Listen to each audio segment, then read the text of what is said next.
Hudson Card.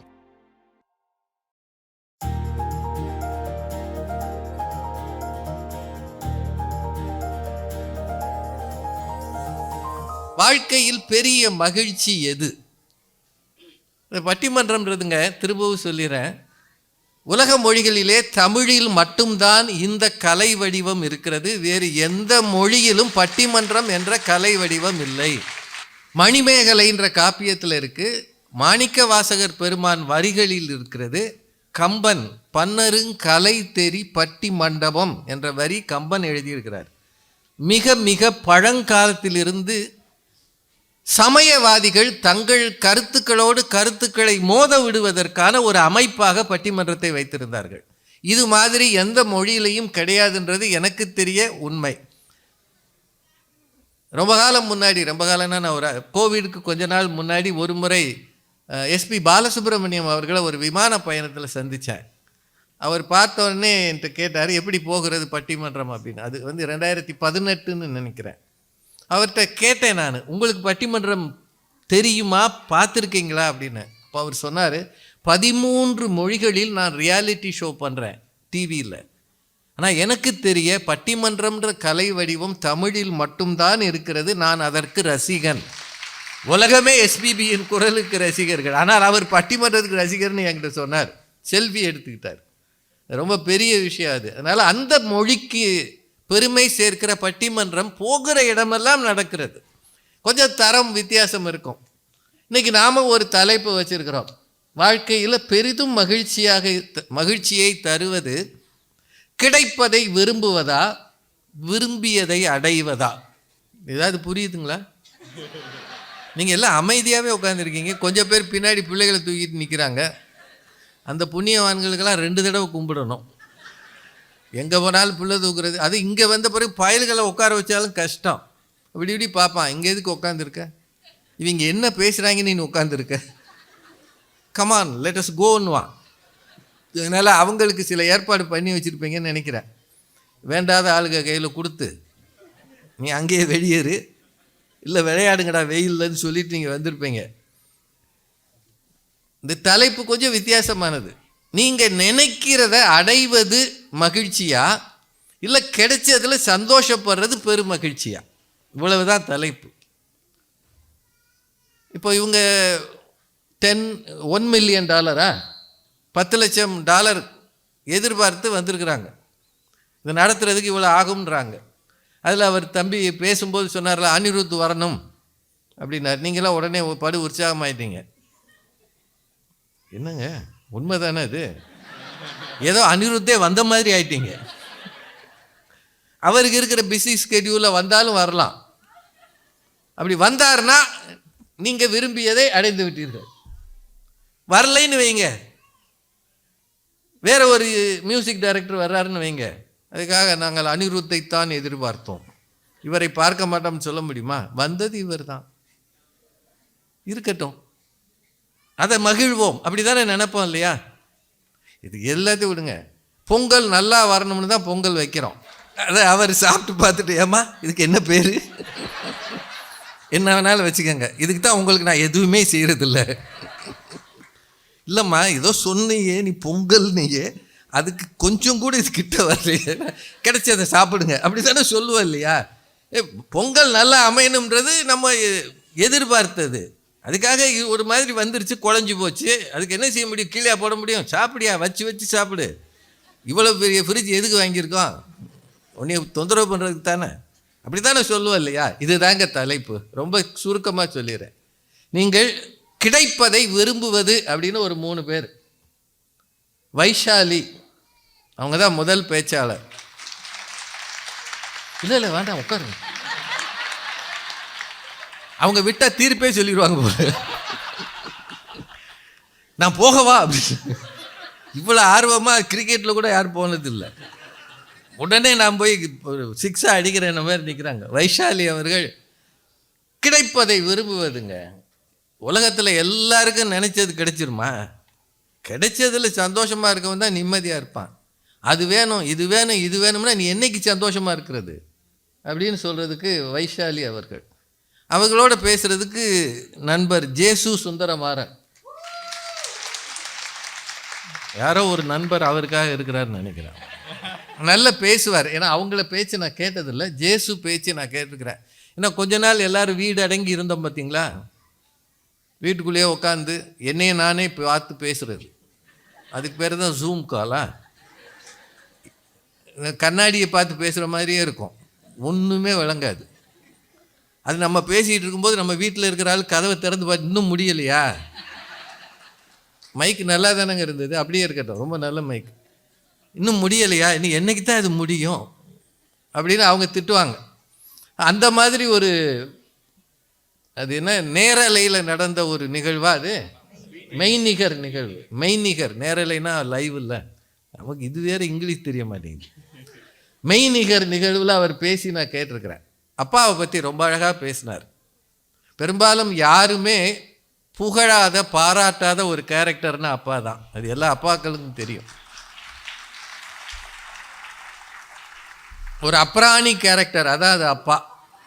அந்த அப்ராணி கேரக்டரை பற்றி ரொம்ப பெருமையாக கண்ணீர் வர பேசினார் ஜேசு. அதனால் அவரை எனக்கு கொஞ்சம் தெரியும். அவர் சொல்கிறாரு, என்னங்க இது, கல்யாணத்தில் 1000 தான் யோசித்தோம்,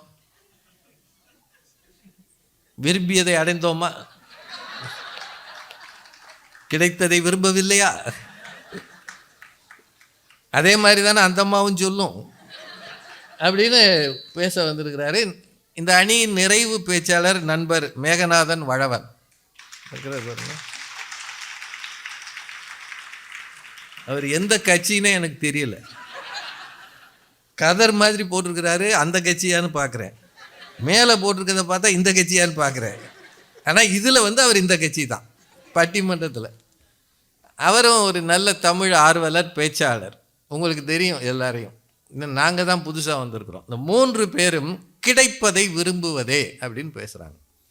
இந்த பக்கம் அதெல்லாம் என்னங்க இது, கிடைக்கிறத விரும்புறதுனா நமக்கு ஆப்ஷனே கிடையாதா? நீங்கள் ஹோட்டலில் போய் உட்காந்து எது வேணாலும் போடுங்க சார், அதுக்கு தானே நான் வந்திருக்கேன், கிடைக்கிறத சாப்பிடணும், ஒரு ஆப்ஷனும் எனக்கு வேண்டாம்னா நீங்கள் மெனு கார்டே எதுக்கு பார்க்கணும்? இதை டிக்கெடிக்க இதை டிக்கெடிக்க இதை டிக்கெடிக்க எதுக்கு சார்? என்ன இருக்குது? அது ஒரு நாள் கழித்து வந்ததாக இருந்தால் நல்லது, லெஃப்ட் ஓவராக இருந்தால் வைங்க. அப்படியா கேட்குறது? போன உடனே அதை செய் இதை செய்யின்னு பேசுகிறீங்க. அப்போது விரும்பியதை அடைவது தான் அப்படின்னு சொல்கிறதுக்கு அனுப்பிரியா ராம்ராஜ் அவர்கள் நிறைய ரசிகர்களை கூட்டு வந்திருக்காங்க. அது என்னவோ தெரியல, இந்த அணியை பெண்கள் அணியாக போச்சு. அது பாரதி மேடம் இருக்கிற அணி ஒரு ஆளே போதும். அப்புறம் கூட்டத்திலே ஆண்கள் அங்கொன்றும் இங்கொன்றுமா இருக்கிறாங்க.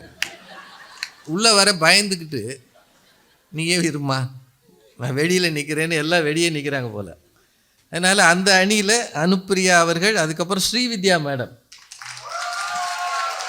அவங்க பேச்சையும் நான் கேட்டிருக்கிறேன். ஏற்கனவே அவங்க பேசியிருக்கிறாங்க, பட்டிமன்றத்தில் கேட்டிருக்கிறேன்.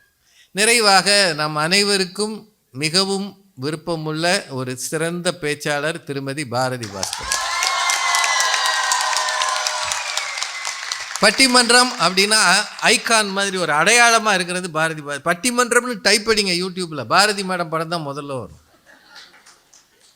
அவ்வளவு தூரம் மக்கள் மனதை ஈர்க்கிற ஒரு சொல், போய் சேர வேண்டும் என்ற நோக்கத்தோடு சொல்கிற, அல்லது அவங்க சொல்கிறது நிறைய பேருக்கு போய் சேருது.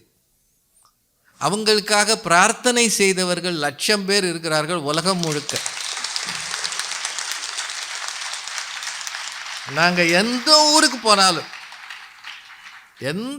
போனாலும் ஓடி வந்து இப்போ அழறவங்கள நான் பார்த்துருக்குறேன் ஏர்போர்ட்ல எல்லாம். இப்போ அந்த மாதிரி ஒரு அபிமானம், ஒரு நேசம், ஒரு பாசம் தமிழ் மக்கள் இவர்கள் மீது வைத்திருக்கிறார்கள்.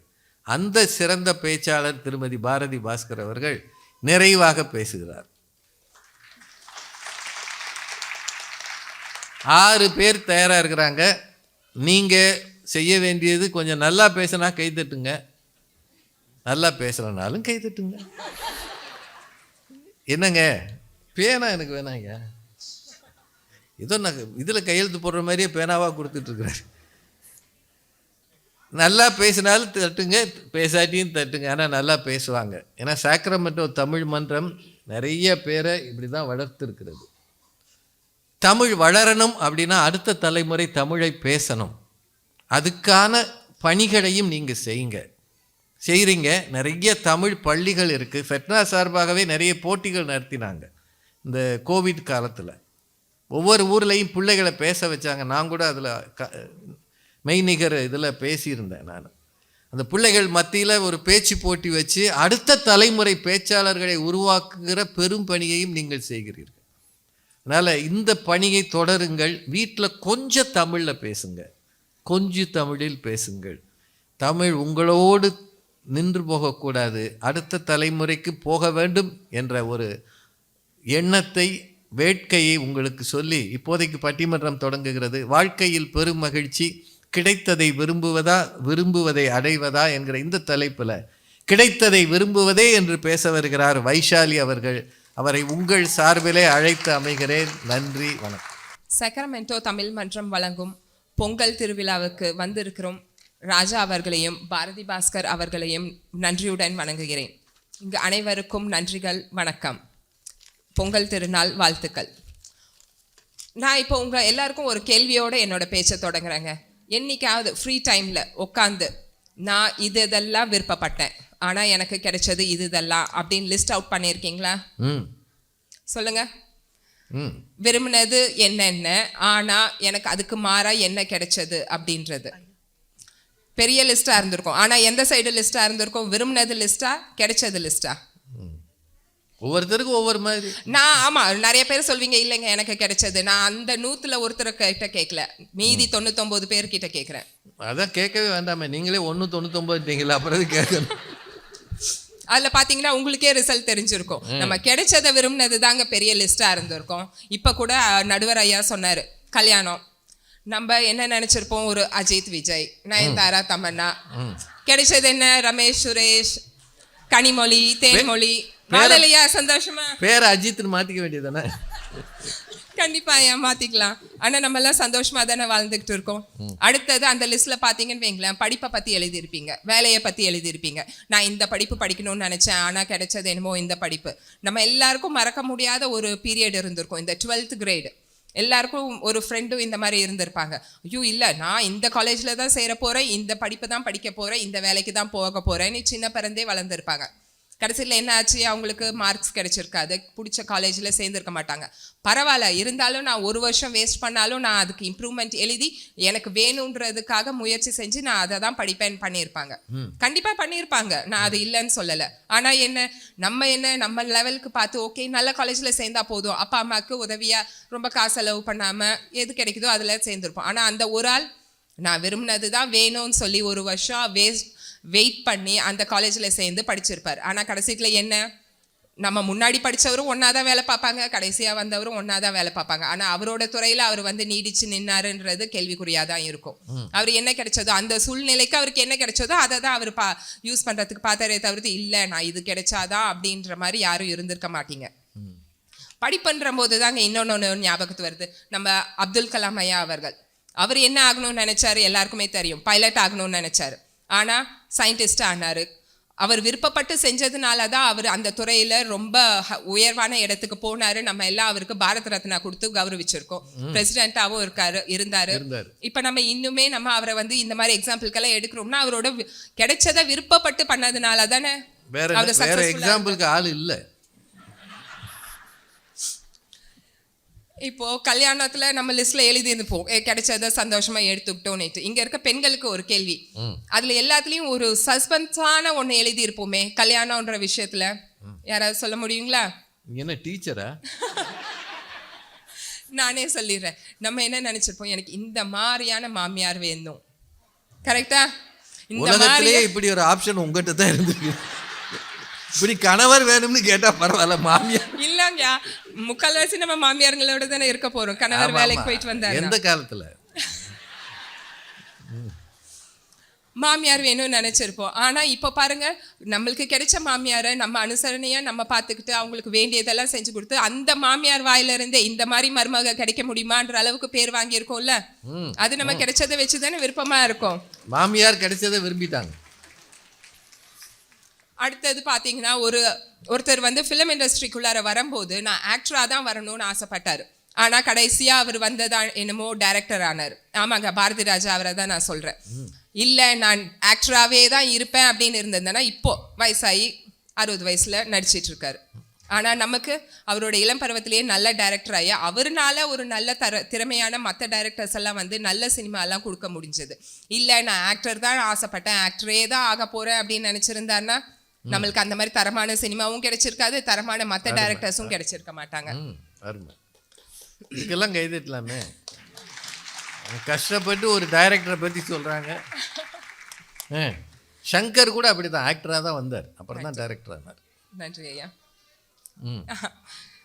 இப்போ நம்ம கண்ணதாசன் அவர்கள் ஒரு வரி எழுதியிருக்காரு. யாரை கேட்டு தாய் தந்தை படைத்தாரோ இல்லை உன் பிள்ளை உன்னை கேட்டு பிறந்தானோ என்று. என்னைக்காவது நம்ம யோசனை பண்ணியிருக்கோங்களா, எனக்கு என் பையன் வந்து இந்த மாதிரி தான் பிறக்கணும்னுட்டு? இல்லை இல்லை, நம்ம பையன் நம்மளுக்கு என்ன எதாக இருந்தாலும்னுட்டு நம்ம அனுசரித்து தான் போகிறோம். அதே மாதிரி தான் பசங்களும். நம்ம அம்மா அப்பா இல்லை எனக்கு இந்த மாதிரி செட் ஆஃப் குவாலிட்டிஸ் இருக்கிற அம்மா அப்பா தான் வேணும்னுட்டு நம்ம பசங்க யாருமே நினச்சதில்லை. ஏன் சொந்தக்காரங்க கூட இந்த சொந்தக்காரங்க எல்லாம் தானாக சேர்ந்த கூட்டாங்க, நம்ம வேணும்னுட்டு சேர்த்துக்க முடியாது. அடுத்தது ஐயா, நான் இன்னொன்று சொல்கிறேன். இப்போ நீங்கள் பார்த்தீங்கன்னா பக்கத்தில் எல்லாரும் எழுதிட்டு உட்காந்துட்டு இருக்காங்க. ஆனால் அவங்க கையில் இருக்க ஒவ்வொருத்தரோட செல்ஃபோன் மாடலையும் பார்த்தீங்களா, எல்லாமே வருஷம் வருஷம் புது மாடல் வாங்குறாங்க. எதுக்கு வாங்குறாங்க? காசு இருக்கு. ஆனால் அது கேட்டால் ஐயோ எனக்கு இஷ்டமாக இருக்குது, எனக்கு இந்த ஐஃபோன் மாடல் தான் எனக்கு ரொம்ப பிடிச்சிருக்கு. கடைசியில் அதில் என்ன யூஸ் பண்ணுவாங்க? அதே வாட்ஸ்அப், அதே ஃபேஸ் டைம். அதை தவிர்த்து ஒன்று யூஸ் பண்ணுறாங்கன்னு சொல்லுங்கள், ஒன்றும் கிடையாது. அதுக்காக பழைய ஃபோனே வச்சுருக்க முடியுமாம்மா? நீங்க சொன்ன மாதிரி காஸ்ட் வேஸ்ட் தானே ஐயா. அப்போ என்ன இருக்கு, அவங்களோட இதுல இருந்தே தெரியுதுல்ல, அவங்களோட விருப்பம் எப்பயுமே எக்ஸ்டெண்ட் ஆகிட்டே தான் போகுது. இதுதான் அப்படின்ட்டு இல்லை. ஒருத்தர் ஒன்று அடைஞ்சதுக்கு அப்புறம் சாட்டிஸ்ஃபைடு ஆகாமல் இல்லை இன்னும் அப்படின்ட்டு பறக்க தான் பார்க்குறாங்களே தவிர்த்து கிடைச்சதை வச்சு சந்தோஷப்பட மாட்டேன்றாங்க. விருப்பம் அவங்களுக்கு எக்ஸ்டெண்ட் ஆகிட்டே தான் போகுது, அதுக்கு எண்டே கிடையாது. இன்னொன்று ஒரு கேள்வி, நம்ம எல்லாரும் சம்மர் வெக்கேஷன் ஆனால் எங்கே போகிறோம்? இந்தியாவுக்கு போகலான்னு தான் இருக்கும். நம்ம டிக்கெட் புக் பண்ணுறதோ அது எப்போது டிசம்பர் மாதத்துலேருந்தே டிக்கெட் புக் பண்ண ஆரம்பிச்சிடுவோம். அன்றைக்கி போயிட்டு ஃப்ளைட்டில் செக்இன் பண்ணலான்னு போகும்போது அதிர்ஷ்டவசமாக நமக்கு பிஸ்னஸ் கிளாஸ் டிக்கெட் கிடைக்குது. என்ன பண்ணுவீங்க? இல்லை நான் எக்கனாமி தான் புக் பண்ணேன், எனக்கு பிஸ்னஸ் எல்லாம் வேணான்னு சொல்லிட்டு மற்றவங்களுக்கு கொடுத்துருவீங்களா? முதல்ல குடுகுடுன்னு ஓடி போய் உட்காந்துட மாட்டீங்க? யாராவது செக் பண்ணிடுவானா போர்டிங் பாஸ் அப்படின்ட்டு? அதே மாதிரி தான் ஃப்ளைட்டுன்னு மட்டும் இல்லை, ட்ரெயின் ஆகட்டும் சரி, பஸ் ஆகட்டும் சரி, நம்மளுக்கு வேணுன்றது ஜன்னல் ஓர சீட்டு. நம்மளுக்கு கடை சீட்டில் அவன் என்ன கொடுக்குறானோ அதுதான் கிடைக்கும். அடுத்ததுங்க, யாரோ ஒருத்தங்க இதை பேசி நான் கேட்டிருக்கேன் ஒரு பட்டிமன்றத்தில் தான், எனக்கு அது ரொம்ப பிடிச்சிருந்தது. ஒருத்தர் வாழ்க்கையில் வெற்றி பெறணும்னா இந்த 4 ஐட்டம் இருக்கணுன்றாங்க. அமெரிக்கன் சேலரி, பிரிட்டிஷ் காட்டேஜ் மாதிரி வீடு, Chinese food, Indian wife. Chinese ஃபுட்டை பற்றி நான் பேசலைங்க, கஷ்டம் 3 வருஷமாக கஷ்டப்பட்டதே போதும்.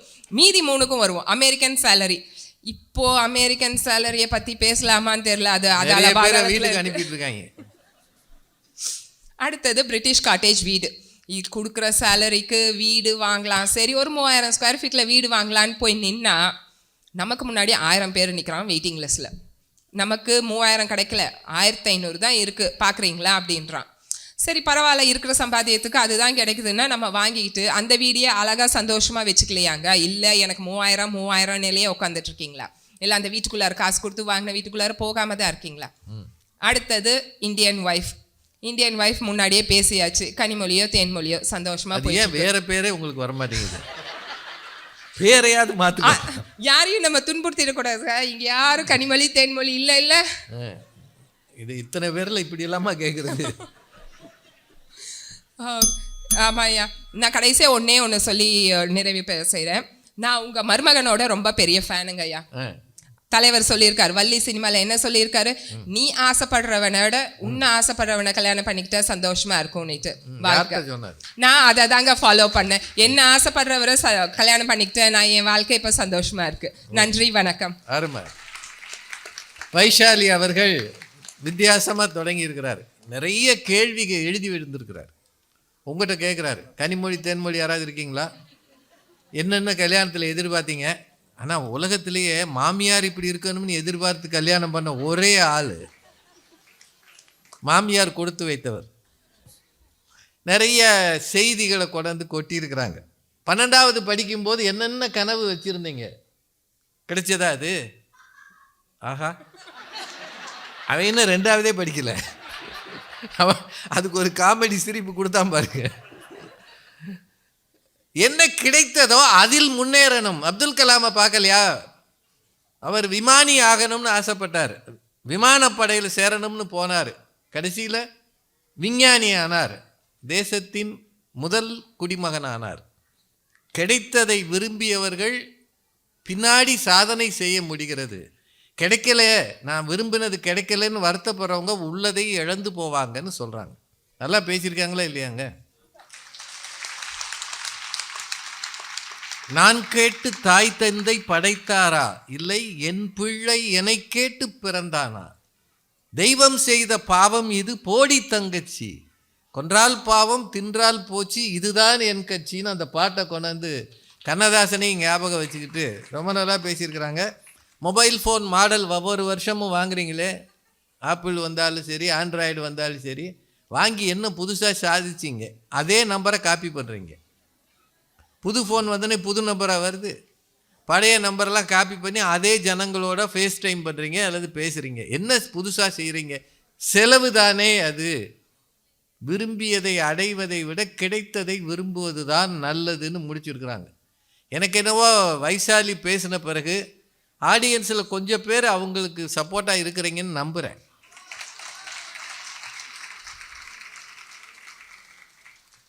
சப்போர்ட்டை கைதட்டினாலே போதும். ஏன்னா இது பார்லிமெண்ட் தான். ஆம் என்பவர்கள் சொல்க, இல்லை என்பவர்கள் சொல்லுங்க, அங்கேயே பேச விட மாட்டேங்கிறானுங்க இப்போது.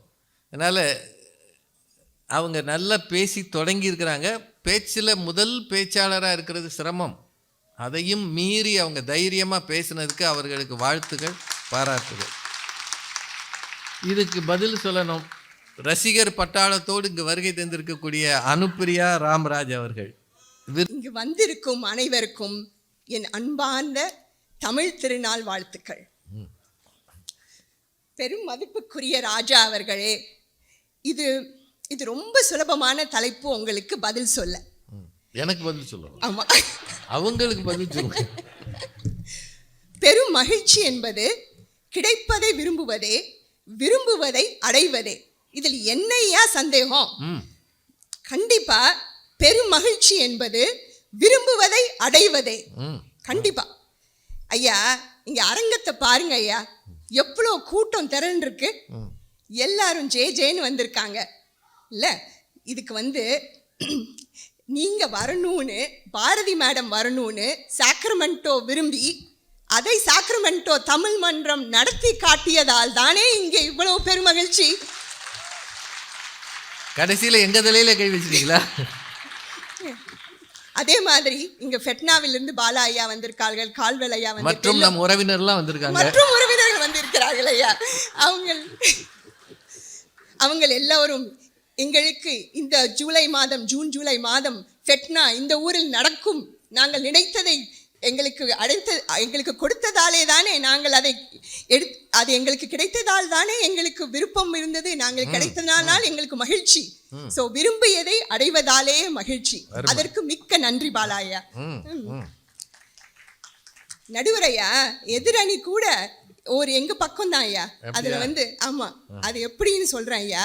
இப்போ நம்ம வைஷாலி எடுத்துக்கலாம் ஐயா. அவங்க ஏதோ பீரோவை திறந்தோம், கிடைச்ச புடவையை கட்டிட்டு வந்திருக்கேன் அந்த மாதிரியா ஐயா வந்திருக்காங்க. இதெல்லாம் எங்களுக்கு எப்படிமா தெரியும்?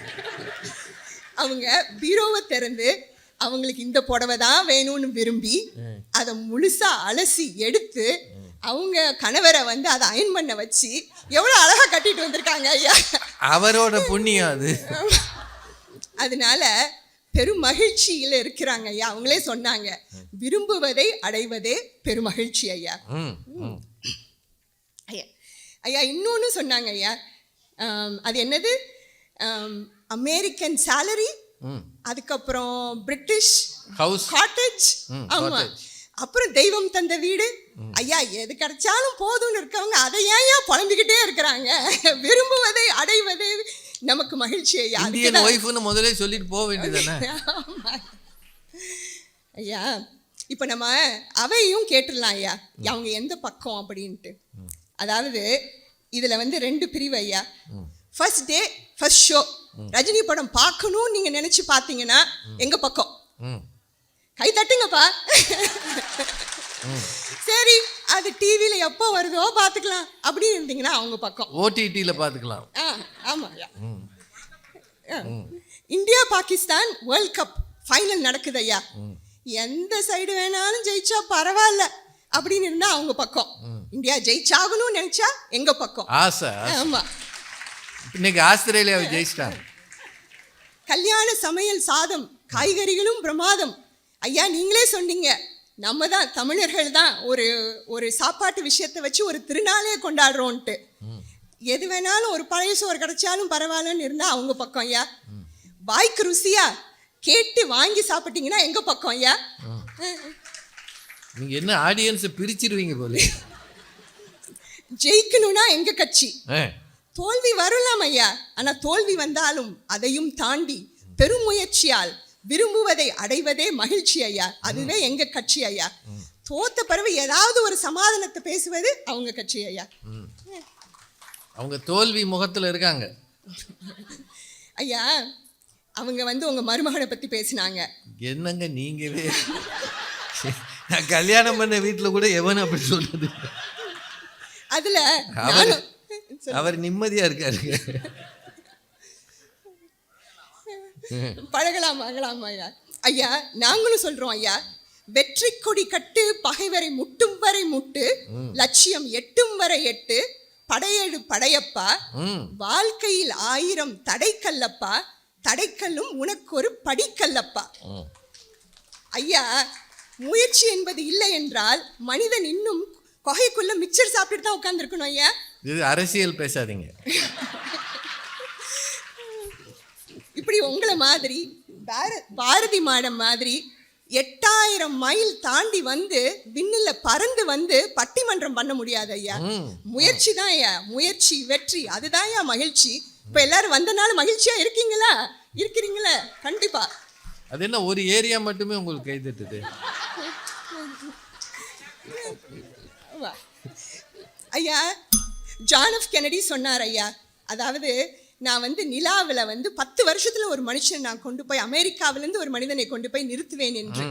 அதுல வந்து அது வந்து அந்த எதிரணியா இருந்தா ஐயோ நிலவுக்கு எப்படி போறது, ஒரு 1/2 கிலோ மிக்சர் வாங்கி நிலா பற்றி கவிதை எழுதலாம் என்று விற்று விட்டுருப்பார்கள் ஐயா. கிடைத்தது போதும் என்று. அந்த நாசா விஞ்ஞானிகள் அவங்க கடுமையாக உழைத்து நீல் ஆம்ஸ்ட்ராங் அங்க போய் கால் வைக்கிறார் ஐயா. அதில் நாட்டுக்கு எவ்வளவு பெருமகிழ்ச்சி ஐயா, உலகத்துக்கே பெருமகிழ்ச்சி ஐயா, இல்லையா? கேளுங்க, அந்த பக்கமா பார்த்து கேளுங்க ஐயா.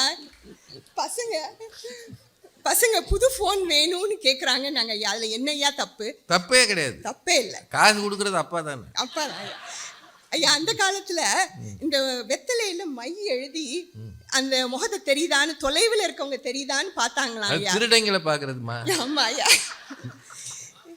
இந்த காலத்தில் ஸ்டீவ் ஜாப்ஸ்னால உள்ளங்கையில் தூரத்தில் இருக்கவங்க உறவினர்கள் நண்பர்கள் எவ்வளோ பேர் ஃபேஸ் டைமில் பார்க்க முடியுது ஐயா. அதுதானே ஐயா மகிழ்ச்சி.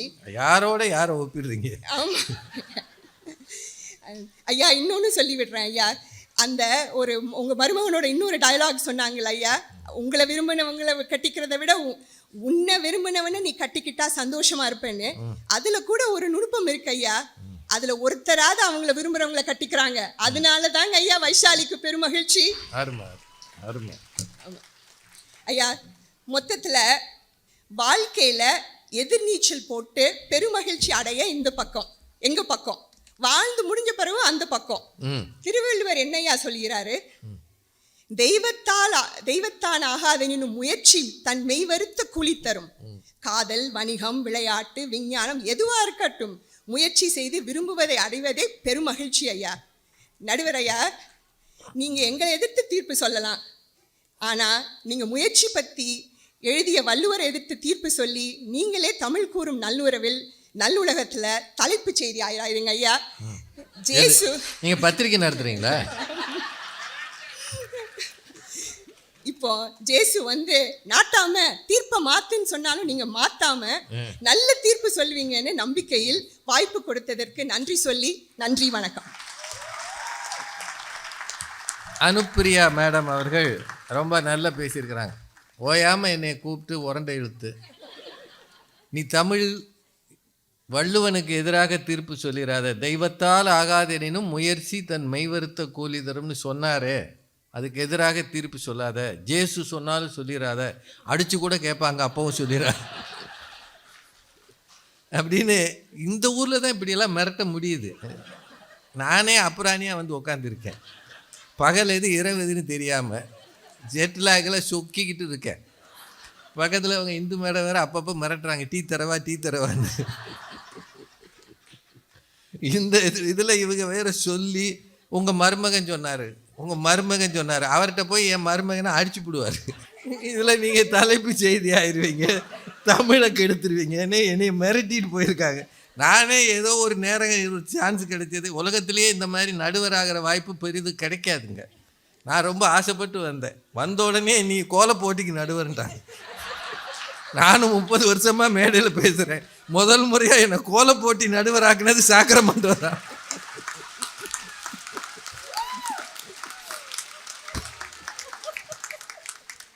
இவ்வளவு பெருமைகளோடு இருக்கும்போது அந்த அம்மா வேற அவங்க பங்குக்கு மிரட்டிட்டு போயிருக்காங்க. ரொம்ப கஷ்டமான ஒரு விஷயம். இதுக்கு மத்தியில் நாங்கள் வேற வேகமாக ஓடணும். ஜேசு சுந்தரமாறன் இருக்காரு, அவர் சிரிச்ச முகமாக உட்காந்துருக்காரு. அவங்க என்ன வேணாலும் பேசட்டும் சார், நான் இருக்கேன்றாரு. என்னங்க, விரும்பியதை அடையலாமா இல்லை கிடைப்பதை விரும்பலாமா? கிடைப்பதை விரும்புவதே ஜேசு அவர்கள். அவருக்கு ஒரு உற்சாகம் கொடுங்க.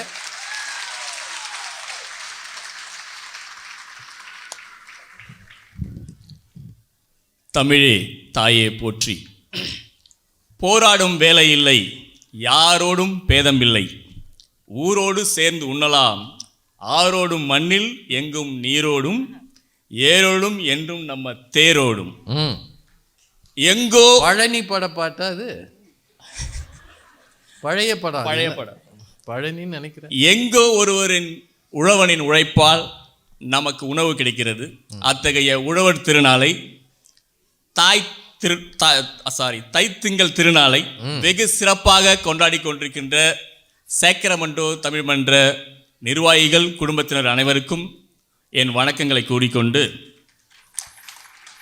பே ஏரியாவிலிருந்து இந்த பட்டிமன்றத்தைக்கான திரளாக வந்திருக்கின்ற இருவர்களையும் கூறிக்கொண்டு வாழ்த்துக்களை கூறிக்கொண்டு, எல்லாம் டிக்கெட் போட்டு கூட்டு வந்திருக்காரு. வைஷாலி சொன்ன மாதிரி திரைப்படத்திற்கு ஒரு பாரதி ராஜா, பட்டிமன்றத்துக்கு பாரதி ராஜா. உலக தமிழர்கள் நெஞ்சில் தமிழை அழகாக விதைத்துக் கொண்டிருக்கின்ற நமது அருமை அன்புக்குரிய நடுவர் திரு ராஜா சார் அவர்களுக்கும் திருமதி பாரதி பாஸ்கர் அவர்களுக்கும் எங்களின் சிரம் தாழ்ந்த வணக்கத்தையும் நன்றியும் கூறிக்கொண்டு, வணக்கம் போட்டாலும் பதில் சொல்லுவாங்க. ஐயா, இந்த தலைப்புல ரொம்ப முக்கியமான ஒரு விஷயம் என்னன்னா பெரும் மகிழ்ச்சி. மகிழ்ச்சிக்கும் பெரும் மகிழ்ச்சிக்கும் பெரிய வித்தியாசம் இருக்கு. அதை நான் விளக்குறேன், வரவங்களும் அதை பதில் சொல்லணும்னு கேட்டுக்கிறேன். இப்போ உங்க கையை நீட்டுங்களேன். நான் ஆமா, ஏன் ஆளாளுக்கு ஒன்று சொல்றீங்க? கையை நீட்டுங்க. இப்படியா? சும்மா நீட்டுங்க. ஒருத்தர் போட, எல்லாருமே கை நீட்டுங்க. உங்க கையில என்ன இருக்கு? ஒண்ணுமே இல்ல, வெறுங்கை தானே. இந்த உலகத்துக்கு நாம எப்படி வந்தோம்? வெறுங்கையோட தானே வந்தோம். இப்போ உங்க கையில நான் $10 வைக்கிறேன், லாபம் தானே உங்களுக்கு? கட்டாயமா கொடுங்க. மகிழ்ச்சி தானே? அப்ப வெறுங்கையாட வந்த நமக்கு வாழ்க்கையில கிடைக்கிறது எல்லாமே மகிழ்ச்சி தானே இருக்க முடியும். லாபம் தானே? கிடைத்ததெல்லாம் லாபம்யா. அப்ப நமக்கு கிடைக்கிற அம்மா, அப்பா, நண்பர்கள், மகன், குழந்தை, படிப்பு, காதலி எல்லாமே நமக்கு என்ன தரணும்? மகிழ்ச்சி தரணும். ஆனா இவங்களுக்கு ஏன் தரல? இவங்களுக்கு ஏன் தரல? $1000 வேணும்ன்றாங்க. காரணம், இவங்களுக்கு வாழ்க்கை தருகின்ற சர்ப்ரைசஸ் அனுபவிக்கக்கூடிய மனத்திடம் கிடையாது. அருமை அருமை அருமை அருமை. நாங்கள்லாம் அன்கண்டிஷனல். வாழ்க்கையில வர்றதெல்லாம் வரட்டும், எதுக்கு ராஜாவானா வாழுற அப்படி. ஆனா இவங்கெல்லாம் கண்டிஷன்ஸ் அப்ளை. நீங்க எதை கொடுத்தாலும், இப்ப பேனாவே கொடுத்தீங்கன்னா, ஐயோ அந்த பேனா கொடுத்துருக்கலாமே, இந்த பேப்பர் ஐயோ அந்த பேப்பர் கொடுத்துருக்கலாமே. இப்படி எல்லாத்துக்குமே ஒரு கண்டிஷன்ஸ் வைக்கிற இவங்களால எதை கிடைச்சாலும் சந்தோஷமா இருக்க முடியாது வாழ்க்கையில. இதுதான் ஜேஸ்ன்றது. அப்புறம் இன்னொன்று விஷயம் என்னன்னா, ஒரு ரோஜா செடி இருக்குன்னு வச்சுங்களேன், அதுல ஒரு ரோஜா இயல்பா மலருமா? ஆனா அதுல நீங்க ஒரு தாமரை வரணும்னு நினைச்சீங்கன்னு வச்சீங்க, வருமா? எஃபர்ட்லெஸ்ஸா நடக்கக்கூடியது ஒரு ரோஜா செடியில ரோஜா வளருது. ஆனா எஃபர்ட் எவ்வளவுதான் போட்டாலும் நினைக்காது. ஏன்னா அவங்க விருப்பங்கள்லாம் அப்படிதான் இருக்குது. ஏன்னா எதை விரும்பணும்னு தெரியறதே ஒரு பெரிய ஞானம் சார் வாழ்க்கையில. அருமை அருமை. நீங்க எதை விரும்புறீங்கன்றது உங்களுக்கு தெரியுமா? பெரியவங்க கிட்ட கேட்டு பாருங்க. அவங்க விரும்பின பலது கிடைக்காததுல வாழ்க்கையில அவங்களுக்கு அவ்வளவு சந்தோஷம் அடைஞ்சிருக்காங்க.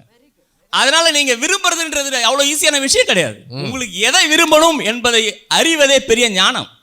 அந்த ஞானம் இல்லாத நம்மலாம் ரொம்ப அற்ப மனிதர்கள் சார். இங்க வந்துட்டு எனக்கு இது பிடிச்சிருக்கு அது பிடிச்சி, அதெல்லாம் தற்காலிக ஒரு சந்தோஷம். It's very very temporary. Being simple is very difficult in life. எது தெரியுமா பீயிங் சிம்பிள்? வர்றது இயல்பா இருக்கிறது தான் சிம்பிள். இந்த உலகமே அதுக்கு கஷ்டப்பட்டு இருக்கு சார். எதை தேடி ஓடுறோம்னு தெரியாம இன்னைக்கு ஓடிட்டு இருக்கோம். Being simple is very very difficult. அதே மாதிரி பீயிங் ஹாப்பி எது தெரியுங்களா?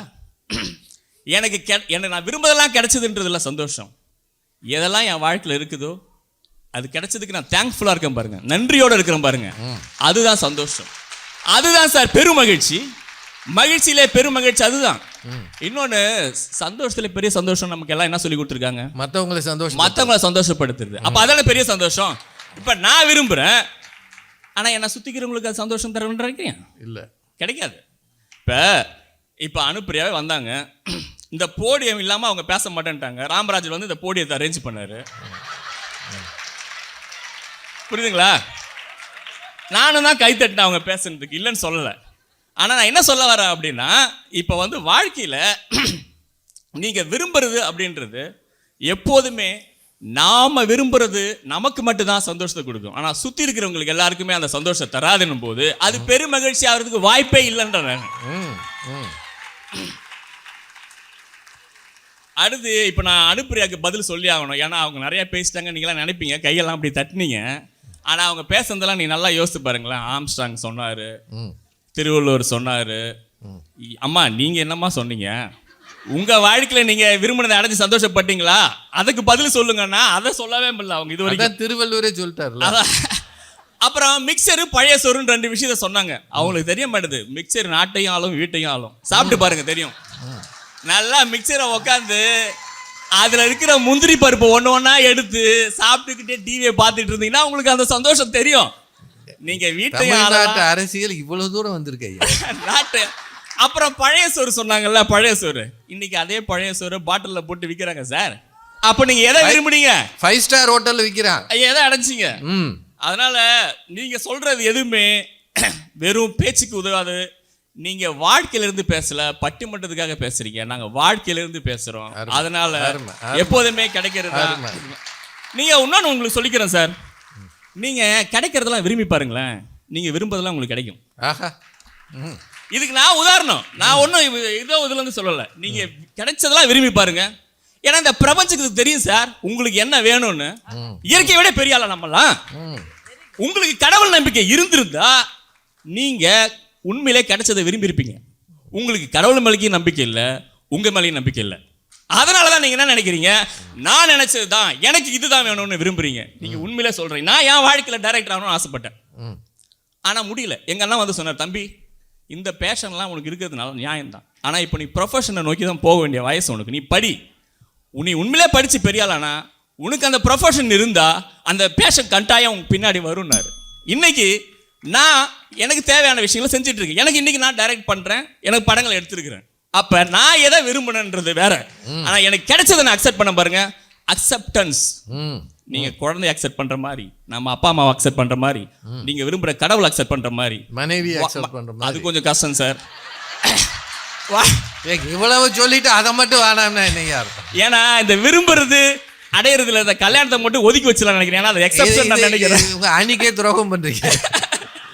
அதனால அந்த மாதிரி சார். அப்புறம் நான் இன்னொன்னு என்ன சொல்லிக்கிறேன், முக்கியமான விஷயம் அதான் என்னன்னா, நீங்க கடவுள் மேலே நம்பிக்கை இல்லாம இருக்கிறீங்க. இப்ப அந்த அணியில வந்து நம்ம இவங்க இருக்காங்கல்ல, ஸ்ரீவித்யா இருக்காங்கல்ல, அவங்க வந்து ஸ்கூல்லலாம் போயிட்டு வந்து சொல்லித் தராங்க. என்ன சொல்லித் தராங்க? பிள்ளைங்களுக்கு வந்து நிறைய பாடம் சொல்லித் தராங்க. ஆனால் பாரதியார் ஒன்று சொல்லியிருக்காரு. என்ன சொல்லியிருக்காரு? ஒரு தீங்கு நேராது பாப்பா, தெய்வம் நமக்கு துணை இருக்கு பாப்பா. பொய் சொல்ல தெய்வத்தை நீங்க நம்பி இருந்தீங்கன்னா, அந்த தெய்வத்தின் துணை இருக்குன்னு நீங்க நம்புனீங்கன்னா உண்மையிலே கிடைச்சதெல்லாம் உங்களுக்கு சந்தோஷத்தை கொடுத்துருக்கும். நீங்க உங்களையும் நம்பல, தெய்வத்தையும் நம்பல, உங்க சுத்தி இருக்கிறவங்க நம்பல, அற்பமான நம்முடைய ஆசைகளை நம்புறீங்க நீங்க. அதனால உங்களுக்கு சந்தோஷம் இல்லைன்னு சொல்றேன் நான். அதுக்கு நீங்க பதில் சொல்லி ஆகணும். மிரட்டாதீங்க, பாவம் அப்புறாணி. அடுத்தது சார், இன்னொன்று என்னன்னா, இந்த வாழ்க்கைன்றதை இவங்க நிகழ்த்தவே மறந்துடுறாங்க. விரும்புறதை தேடி ஓடுறதுல இவங்க வாழ்க்கைன்ற நிகழ்த்தலையே பண்றதே கிடையாது. நாங்கள் அணுவணுவாக ரசிக்கிறோம். இப்போ பொங்கல் இல்லை, வீட்டில் அந்த காலத்தில் கணுவாக உட்காந்து கரும்பை கடித்து சாப்பிடுவோம் தெரியுங்களா? அந்த மாதிரி வாழ்க்கை அணுவணுவாக உட்காந்து ரசிக்கணும் சார். ரசித்து பாருங்க, எல்லாமே உங்களுக்கு சந்தோஷமாக இருக்கும். ஏன்னா கரும்பும் வாழ்க்கையும் ஒன்றுன்னு பெரியவங்க சொல்லிட்டு போயிருக்காங்க. அது பாரதி பாஸ்கர் மேடம்க்கு நல்லாவே தெரியும் நான் நினைக்கிறேன். அவங்க பெரியவங்களா? இறுதியா நான் ஒரே ஒரு கருத்தை மட்டும் சொல்லிக்கிறேன் சார். என்னன்னா, அன்பு உள்ளவர்கள் ஞானத்தை விரும்புகிறார்கள், ஞானம் உள்ளவர்கள் அன்பை விரும்புகிறார்கள், கிடைத்ததை விரும்புகிறவர்கள் ஞானம் உள்ளவர்கள். நான் சொன்னேன் இல்லையா, எது விரும்பணும் அப்படின்றதுக்கு ஒரு ஞானம் வேணும்னு. கிடைத்ததை விரும்புகிறவர்கள் ஞானம் உள்ளவர்கள். ஞானம்தான் நீண்ட மகிழ்ச்சியை, நீடித்த மகிழ்ச்சியை தரும். எனவே நாம் விரும்புவது அடைவது என்பது பித்து நிலை, கிடைத்ததை விரும்புவது என்பது புத்தன் நிலை. அதுவே எனது தீர்ப்பாக நீங்க அதையே தீர்ப்பாக சொல்லணும் என்று கூறிக்கொண்டு வாய்ப்பளித்த நல்லுள்ளங்கள் அனைவருக்கும் நன்றி கூறி விடைபெறுகிறேன். நன்றி, வணக்கம். ஒருவேளை நான் இந்த அணியில் ஒரு பேச்சாளராக இருந்தால் கூட இவ்வளவு தகுதியோடு திறமையோடு பேசியிருக்க மாட்டேன். உண்மையை சொல்றேன். விரும்பியதை தேடி ஓடுவது பித்த நிலை, கிடைத்ததை விரும்புவது புத்த நிலை. ரொம்ப அருமையான சொல்லாட்சி, அது ஒரு கவித்துவமான சொல்லாட்சி. இந்த பிரபஞ்சத்துக்கு தெரியாதா உனக்கு எது தேவை என்று? பெற்ற பிள்ளைக்கு என்ன தேவை என்று தாய் தெரிந்து கொள்வதைப் போல இந்த மண்ணிலே பிரபஞ்சம் உனக்கு வெறும் கையோடு வரும்போது உன் கை நிறைய ஏகப்பட்ட ஐஸ்வர்யங்களை கொட்டித் தருகிறது. கையில் வைத்து கொண்டு ஐஸ்கிரீம் கையில் வச்சுக்கிட்டு கூட இது உருகிடுமோன்னு யோசிச்சுட்டு ஐஸ்கிரீமை சாப்பிடாமல் இருக்கிறவன் பாருங்க. அதுபோல காலத்தில் உங்கள் எல்லா சந்தோஷங்களையும் நழுவ விடுகிறீர்கள். You are not enjoying. ரொம்ப அழகாக பேசியிருக்கிறார். வாழ்க்கை தருகிற சர்ப்ரைசஸை அனுபவிக்க நீங்கள் முயற்சி பண்ணுங்கன்றார். எனக்கு தெரிய நான் இந்த தலைப்பு கொஞ்சம் 2-3 முறை பேசியிருக்கான். இந்த மாதிரி ஒருவர் பேசினது இதுதான் முதல் முறை.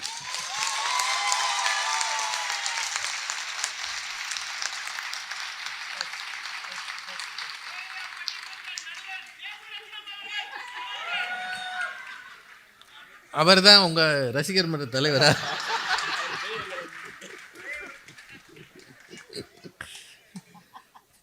பரவாயில்ல, நம்ம ஊர்லேயும் இந்த கோஷங்களுக்கு இன்னும் இது இருக்கு. ஏன்னா சில பேரை பார்த்து திடீர்னு வருங்கால கவர்னர் அவர்கள்ன்றாங்க. அவன் எம்எல்ஏ ஆகணும்னு இப்போ தான் அடி போட்டுக்கிட்டு இருக்கான். நம்ம ஊரில் அது நடக்குது. அவன் அலறிட்டே வாயம் மூடுறா, நான் இன்னும் எம்எல்ஏ தான். அது மாதிரி ஆகிடக்கூடாது. ஆனால் ஒரு தரமான பேச்சை கேட்கும்போது ரொம்ப மனசு மகிழ்ச்சியாக இருக்கிற தரமான பேச்சு. எந்த தலைப்புலையும் முத்திரை பதிக்கலாம். இதெல்லாம் என்ன ஒரு தலைப்பு, இதில் என்ன பேச போகிறோம் கேட்டால் உல்ட்டா மாதிரி இருக்குது. விசு பேசுகிற மாதிரி, கிடைத்ததை விரும்புவதா, விரும்பியதை அடைவதா, இது என்னையா அப்படின்னு தானே தோணும் இல்லை? வாழ்க்கை நமக்கு தருகிற ஆச்சரியங்களை நாம் மறந்து போகிறோம், அனுபவிக்க தவறுகிறோம்ன்றது ரொம்ப உண்மை. போகிற போக்கில் அவர் சொல்லிட்டு போயிருக்கிறார். ரொம்ப சிரமம் யாருக்குன்னா ஸ்ரீவித்யா மேடத்துக்கு தான். இதுக்கு அவங்க பதில் சொல்லணும் அப்படின்னு இருக்கிறாரு. மிகச்சிறப்பாக பேசிய ஜேசு அவர்களுக்கு எல்லார் சார்பிலும் பாராட்டுக்களை சொல்லி, ஸ்ரீவித்யா அவர்களை விரும்பியதை அடைவதில் என்னம்மா சொல்றீங்க? வாங்க, அவங்களுக்கு நல்லா கைதட்டுங்க.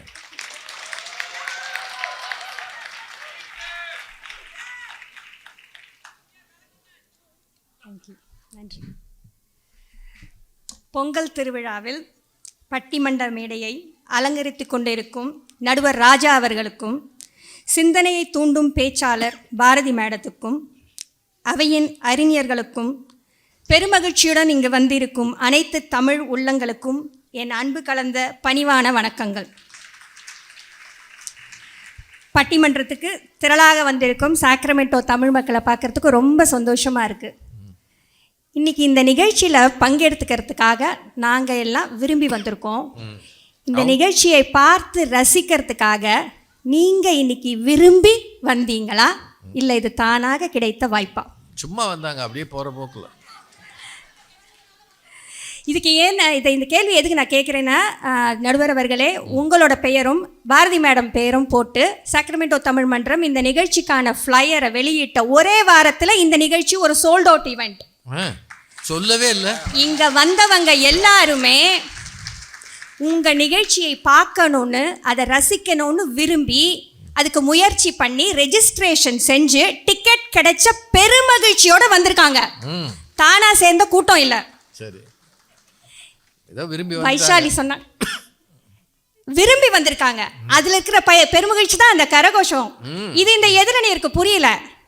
வைஷாலி சொன்னாங்க 1500 ஸ்கொயர் ஃபீட் வீடு போதும்னு.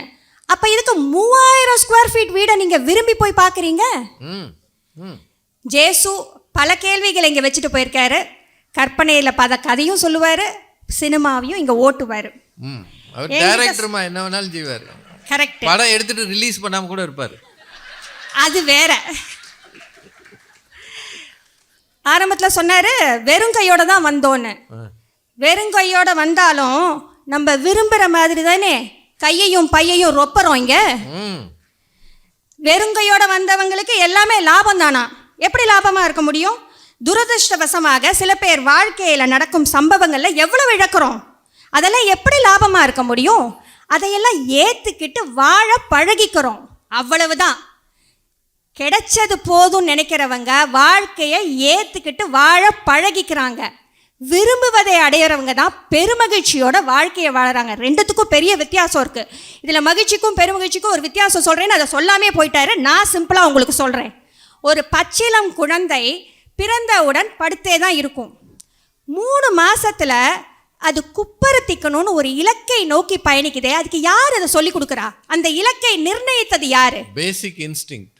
பேசிக் இன்ஸ்டிங்க்ட் எங்கேயாவது ஐயா வருது? விரும்புறதை நோக்கி அது பயணிக்குது இல்ல, இயல்பாவே அதுக்கு இருக்கு. அதுல பாருங்க, ரொம்ப முயற்சி பண்ணி அது அந்த முதல் முறையா தானாக குப்பரத்திக்கும் போது நிமிந்து பார்த்து நம்மளை கண்ணில் ஒரு பெருமையோட சாதிச்சிட்டேன்ல அப்படின்னு ஒரு பார்வையை பார்த்து பொக்கவாயை திறந்து ஒரு சிரிப்பு சிரிக்கும் பார்த்தீங்களா? அதுதான் பெருமகிழ்ச்சி. அருமை. அந்நேரம் அம்மாவும் அப்பாவும் அப்படியே மகிழ்வாங்க பாருங்க. அது அதை விட பெருமகிழ்ச்சி.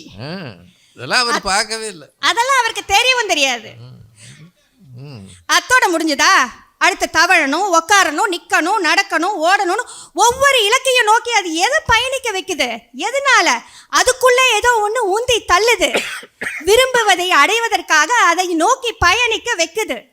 ஒவ்வொரு மனிதனும் ஒவ்வொரு காலகட்டத்திலும் தனக்கான ஒன்றை கண்டடையும் போதுதான் அவனுக்கு வாழ்க்கையில பிடிப்பு ஏற்படுகிறது. அதுதான் பெருமகிழ்ச்சியாக மாறுகிறது. அங்க இது ஒரு பச்சிளம் குழந்தைக்கு கூட அதோட விருப்பம் என்னன்னு தெரியுது. இவருக்கு இன்னும் அந்த ஞானம் வரலன்னு சொல்றாரு. இன்னொன்னு சொன்னாரு, கிடைக்கிறதெல்லாம் விரும்பியதா, விரும்புவதெல்லாம் தானா கிடைக்குமா? நான் சொல்றேன் அவர்கிட்ட ஒரு வாதத்துக்காகவே, இவர் கிடைச்சதெல்லாம் விரும்பி யூஎஸ்க்கு தானா விசா வந்துச்சான், இவர் ஓட்டுற ஆடி கார் தானா வந்துச்சான், இவர் இன்னைக்கு ஒரு நிறுவனத்தில் ஒரு மதிப்புமிகு பதவியில் இருக்கிறது தானா நடந்துச்சான். இதையெல்லாம் ஒரு வாதத்துக்காக நான் ஒத்துக்கிட்டாலும் நான் சொல்றேன், கிடைக்கிறத விரும்பணும்னு இவர் நினைச்சு வாடுற வாழ்க்கையிலே ஒரு விருப்பம் இருக்கத்தானே செய்யுது. இருக்கு, நல்லா இருக்கு. அந்த விருப்பத்தை நிறைவேற்றினால்தான் அவர் பெருமகிழ்ச்சியோட இருக்காரு. அப்புறம் சொன்னாரு, வாழ்க்கையில பெரிய சந்தோஷம் அடுத்தவங்களை சந்தோஷப்படுத்துறதுதான். இல்லைன்னு நாங்க சொல்லவே இல்லையே. தனி மனித இலக்காக பல விஞ்ஞானிகள் தாங்கள் விரும்பியதை அடைந்ததால் தான், அனு சொன்னாங்கல்ல, எடிசன் முதல் இலான் மஸ்க் வர இன்னைக்கு எலக்ட்ரிக் பல்புலேருந்து எலக்ட்ரிக் கார் வரைக்கும் அவங்க கண்டுபிடிச்சு அவங்க அதில் பெருமகிழ்ச்சி அடைந்ததால நம்மளும் அதை அனுபவிச்சு மகிழ்ச்சியா இருக்கும். அப்புறம் சொன்னார், எனக்கு ஒரு ஸ்பெசிஃபிக்காக ஒரு கேள்வி. ஸ்ரீவித்யா போகிறாங்க, ஸ்கூலில் சொல்லி கொடுக்குறாங்க, இவங்க வந்து கடவுள் நம்பிக்கை இருக்கா என்னமோ இன்னொன்று அனுமதி நிறையா அடிக்கிட்டு போனார். நான் சொல்கிறேன், திருவள்ளுவர் சொன்ன குறள், தெய்வத்தால் ஆகாதனினும் முயற்சி தன் மெய் வருத்த கூலி தரும். கடவுள் நம்பிக்கை இருக்கா இல்லையாங்கிறது முக்கியம் இல்லை, எங்கள் முயற்சி மேலே நாங்கள் நம்பிக்கை வச்சு முன்னேறி நாங்கள் விரும்புவதை அடையிறோம், அதில் தான் எங்களுக்கு பெருமகிழ்ச்சி. இது சாதாரணமாக ஒரு ஃபார்முலா. இந்த பெருமகிழ்ச்சிங்கிறதுக்கு சாதாரணமாக ஒரு ஃபார்முலா இருக்குது. மருத்துவ ரீதியாக நம்ம உடலில் டோபமைன் ஒரு ஹார்மோன் சுரக்குது, அதுதான் நம்ம சந்தோஷமாக இருக்கிறதுக்கு காரணம். அந்த டோபமைன் எப்போ சுரக்கும்னா, ஒரு இலக்கை நிர்ணயித்து நாம் அதை விரும்பி அதை அடையும் போது இந்த டோபமைன் தானாக நம்ம உடலில் சுரக்கும். அதனால தான் மருத்துவ உலகமே டோபமைனை அச்சீவ்மெண்ட் ஹார்மோன்னு கொண்டாடுது. சிம்பிள் ஃபார்முலா, மகிழ்ச்சியாக இருக்கணும்னா டோபமைன் தானாக சுரக்கணும், டோபமைன் சுரக்கணும்னா நம்ம ஒரு இலக்கை நோக்கி பயணிக்கணும். இவ்வளவுதான் சார், இதுக்கு மேலே காம்ப்ளெக்ஸாக எதுவுமே கிடையாது. இன்னொன்று சொன்னார்,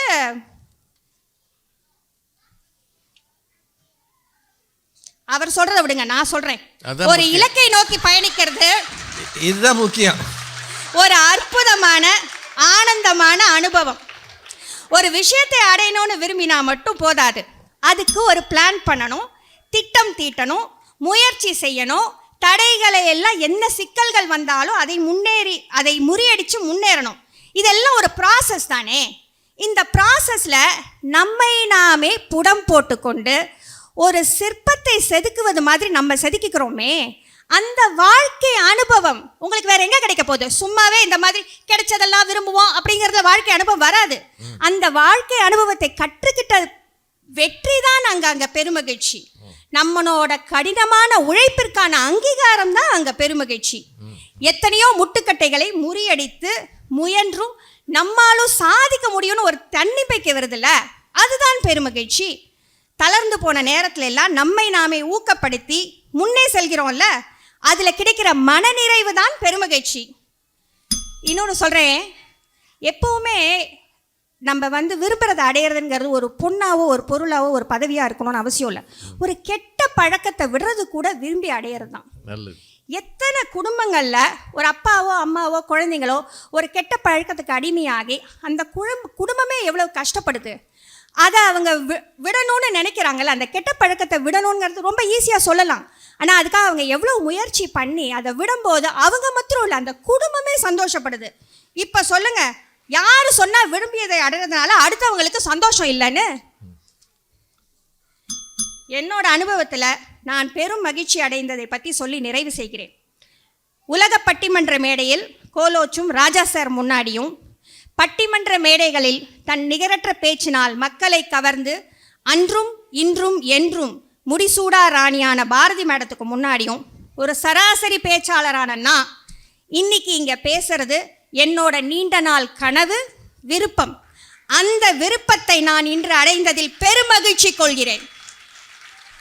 மேகநாதன் சாருக்கு ஒரு கேள்வி. அவர் நிறைய பல தத்துவங்கள் சொல்லுவார், அதை கேட்கறதுக்கு நீங்கள்லாம் ரெடியாக இருங்க. அதுக்கு நடுவில் இந்த கேள்விக்கும் அவர் பதில் சொன்னோம். இந்த பட்டிமன்றத்தில் இந்த தலைப்பில் இன்னைக்கு நீங்கள் பேசுறது உங்களுக்கு விரும்பி அடைந்த வாய்ப்பா இல்லை தானாக கிடைச்ச வாய்ப்பா? ராத்திரி புறா கொண்டு வந்து போட்டது. உண்மையான பதிலை மாத்திரம் சொல்லுங்க. நிறைவாக வாழ்க்கையில் நமக்கு கிடைப்பதையெல்லாம் ஏற்றுக்கிட்டு வாழறோமே தவிர, பெருமகிழ்ச்சி என்பது வாழ்க்கையில் நாம் விரும்புவதை அடைவதனால் மட்டுமே என்று ஆணித்தரமாக சொல்லி, எனக்கு பெருமகிழ்ச்சி அளித்த இந்த நல்ல வாய்ப்பை தந்த நல்ல உள்ளங்களுக்கு நன்றி சொல்லி விடைபெறுகிறேன். நன்றி, வணக்கம். ஸ்ரீவித்யா அவர்கள் நிறைய மாணவர்களோட பேசி பழகி இருக்கிறாங்க. அதனால் ஒரு பட்டிமன்றத்தில் பேசணுன்ற அந்த உள் உணர்வு உந்தி தள்ளி இந்த இடத்துக்கு சிறப்பாக பேசியிருக்கிறார்கள். ஜேசுமாறன் பேசின பிறகு இன்னொருத்தர் பேசுகிறது சிரமம். ஏன்னா அவர் தத்துவம் பேசியிருக்கிறாரு, சினிமா பேசியிருக்கிறாரு, யதார்த்தம் பேசியிருக்கிறாரு, என்னென்னவோ பேசியிருக்கிறார். அதுக்கப்புறம் யார் வந்தாலும் புதுசாக தெரியும். அந்த இடத்துல ஒரு குழந்தையினுடைய அசைவிலிருந்து ஒரு செய்தி சொன்னாங்க பாருங்க, அங்கே தான் ஸ்ரீவித்யாவோட பேச்சில் சிறப்பு இருந்து. அது தவழ்ந்து போய் குப்புற விழ அது எடுக்கிற முயற்சி இருக்குல்ல, குப்புறவே விழலைன்னு வைங்க. இப்போ நம்ம பிள்ளைகள் நம்ம போய் குப்புற விழுந்துருவோம். அந்தந்த வயதில் அது தவழணும், குப்புற விழணும், திரும்பி பார்க்கணும், தளர் நடை போடணும், மழலை குதலை பேசணும். அந்தந்த வயசுக்குரிய அந்தந்த வளர்ச்சி இருந்தால் தானே குடும்பத்துக்கே மகிழ்ச்சி. இவன் சும்மா அப்படியே கிடக்கான், அவங்க அப்பா மாதிரி அப்படியே போட்டபடியே கிடக்கும். அது யாராவது சொன்னால் பெருமையாயாது. ஒரு குழந்தையால் இத்தனை முயற்சி செய்ய முடிகிறது என்றால் வாழ்ந்த வளர்ந்த மனிதன் ஏன் முயற்சிக்க கூடாது? இதுதான் அவங்க கேள்வியின் மொத்தம். ரொம்ப அருமையாக பேசியிருக்கிறாங்க ஸ்ரீவித்யா.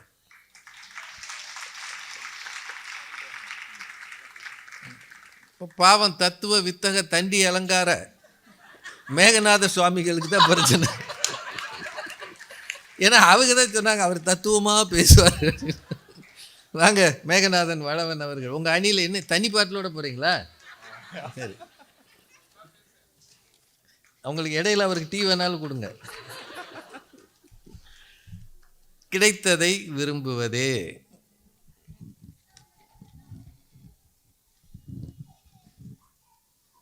சாக்ரமெண்டோ தமிழ் மன்றத்தின் அழைப்பை ஏற்று இந்த பொங்கல் விழாவை சிறப்பித்து கொண்டிருக்கும் மதிப்பிற்குரிய திரு ராஜா சார் அவர்களே, மதிப்பிற்குரிய திருமதி பாரதி பாஸ்கர் அவர்களே, உங்களுக்கு என்னுடைய முதற்கண் வணக்கம். மேலும் மைக் கிட்ட போயிருங்க, அது கிட்ட போனால் தான் விரும்பியதை அடைய முடியும். ஹலோ. மேலும் இந்த சாக்ரமெண்டோ பொங்கல் விழாவுக்கு வருகை தந்த உங்கள் அனைவருக்கும் என்னுடைய முதற்கண் வணக்கத்தை தெரிவித்துக் கொண்டு என்னுடைய பேச்சுக்குள் செல்கிறேன். கிடைப்பதை வைத்துக்கொண்டு கொண்டாடி கொண்டிருக்கும் என் அணித்தோழர்களுக்கும் வணக்கம். இருப்பதை விட்டு விட்டு பறப்பதற்கு ஆசைப்படும் என் எதிரணி நண்பர்களுக்கும் என்னுடைய வணக்கம். ஸ்ரீவித்யா மேடம் சொன்னாங்க, இங்கே எஸ்டிஎம் ஃபங்க்ஷன் அரேஞ்ச் பண்ணுது, அவங்க விருப்பப்பட்டு பண்ணதுனால தான் மக்கள் அனைவரும் விருப்பப்பட்டு வந்தாங்க. இந்த தலைப்பில் ஒரு முக்கியமான செய்தி ஐயா. இது தலைப்பை பார்க்கும்போது சில பேருக்கு குழப்பம் வந்துடும். எனக்கே எல்லாருக்குமே ஒரு மாதிரி கேரா இருக்கு. அதாவது சாக்ரமெண்டோ தமிழ் மன்றம் மட்டும்தான் விருப்பப்பட்டு இந்த பட்டிமன்றத்தை அரேஞ்ச் பண்ணாங்க. பொதுமக்கள் அவங்க விருப்பப்பட்டு இந்த பட்டிமன்றத்தை அரேஞ்ச் பண்ணுங்க, பாரதி பாஸ்கர் மேடமையும் ராஜா சாரையும் கூப்பிடுங்க அவங்க சொல்லலை. அவங்க எதுக்கு சொல்கிறாங்க? சாக்ரமெண்டோ தமிழ் மன்றம் விருப்பப்பட்டு பண்ணது, அது அவர்களுக்கு கிடைத்த வாய்ப்பு. சாக்ரமெண்டோவில் ஒரு பட்டிமன்றம் நடக்கிறது என்ற வாய்ப்பை கிடைத்ததை விரும்பி அவர்கள் இங்கு இந்த ப்ரோக்ராமுக்கு வந்திருக்கிறார். அப்படியே உள்டா ஆக்கிட்டாரு. அவங்கெல்லாம் என்ன வீட்டுக்கு சொன்னாங்களா ராஜாவை கூப்பிடுங்கன்னு? அவங்களுக்கு என்ன தேவையாது? அது அவங்களுக்கு கிடைத்த வாய்ப்பு தானே. அதுக்கப்புறம் அவங்க சொன்னாங்க, மேகநாதன் இங்கே நிறைய பட்டிமன்றம் பண்ணியிருக்காரு, அவர் விருப்பப்பட்டு தானே இங்கே பட்டிமன்றம் பண்ணுறாரு அப்படின்னு சொல்லிட்டு. நான் சொல்கிறேன், இந்த தலைப்பு என்ன? பெருமகிழ்ச்சி என்பது கிடைப்பதை விரும்புவதா அல்லது விரும்புவதை அடைவதா? நான் சாக்ரமெண்டோவில் பட்டிமன்றம் நடத்துகிறேன், ஆனால் நான் பெருமகிழ்ச்சியாக ஆகிட்டேன்னு நான் உங்ககிட்ட சொன்னேனா? எப்பயாவது? அவரே நொந்து போய் பட்டிமன்றம் நடத்துகிறார். என்னைக்கு அவர் சொல்லியிருக்காரு?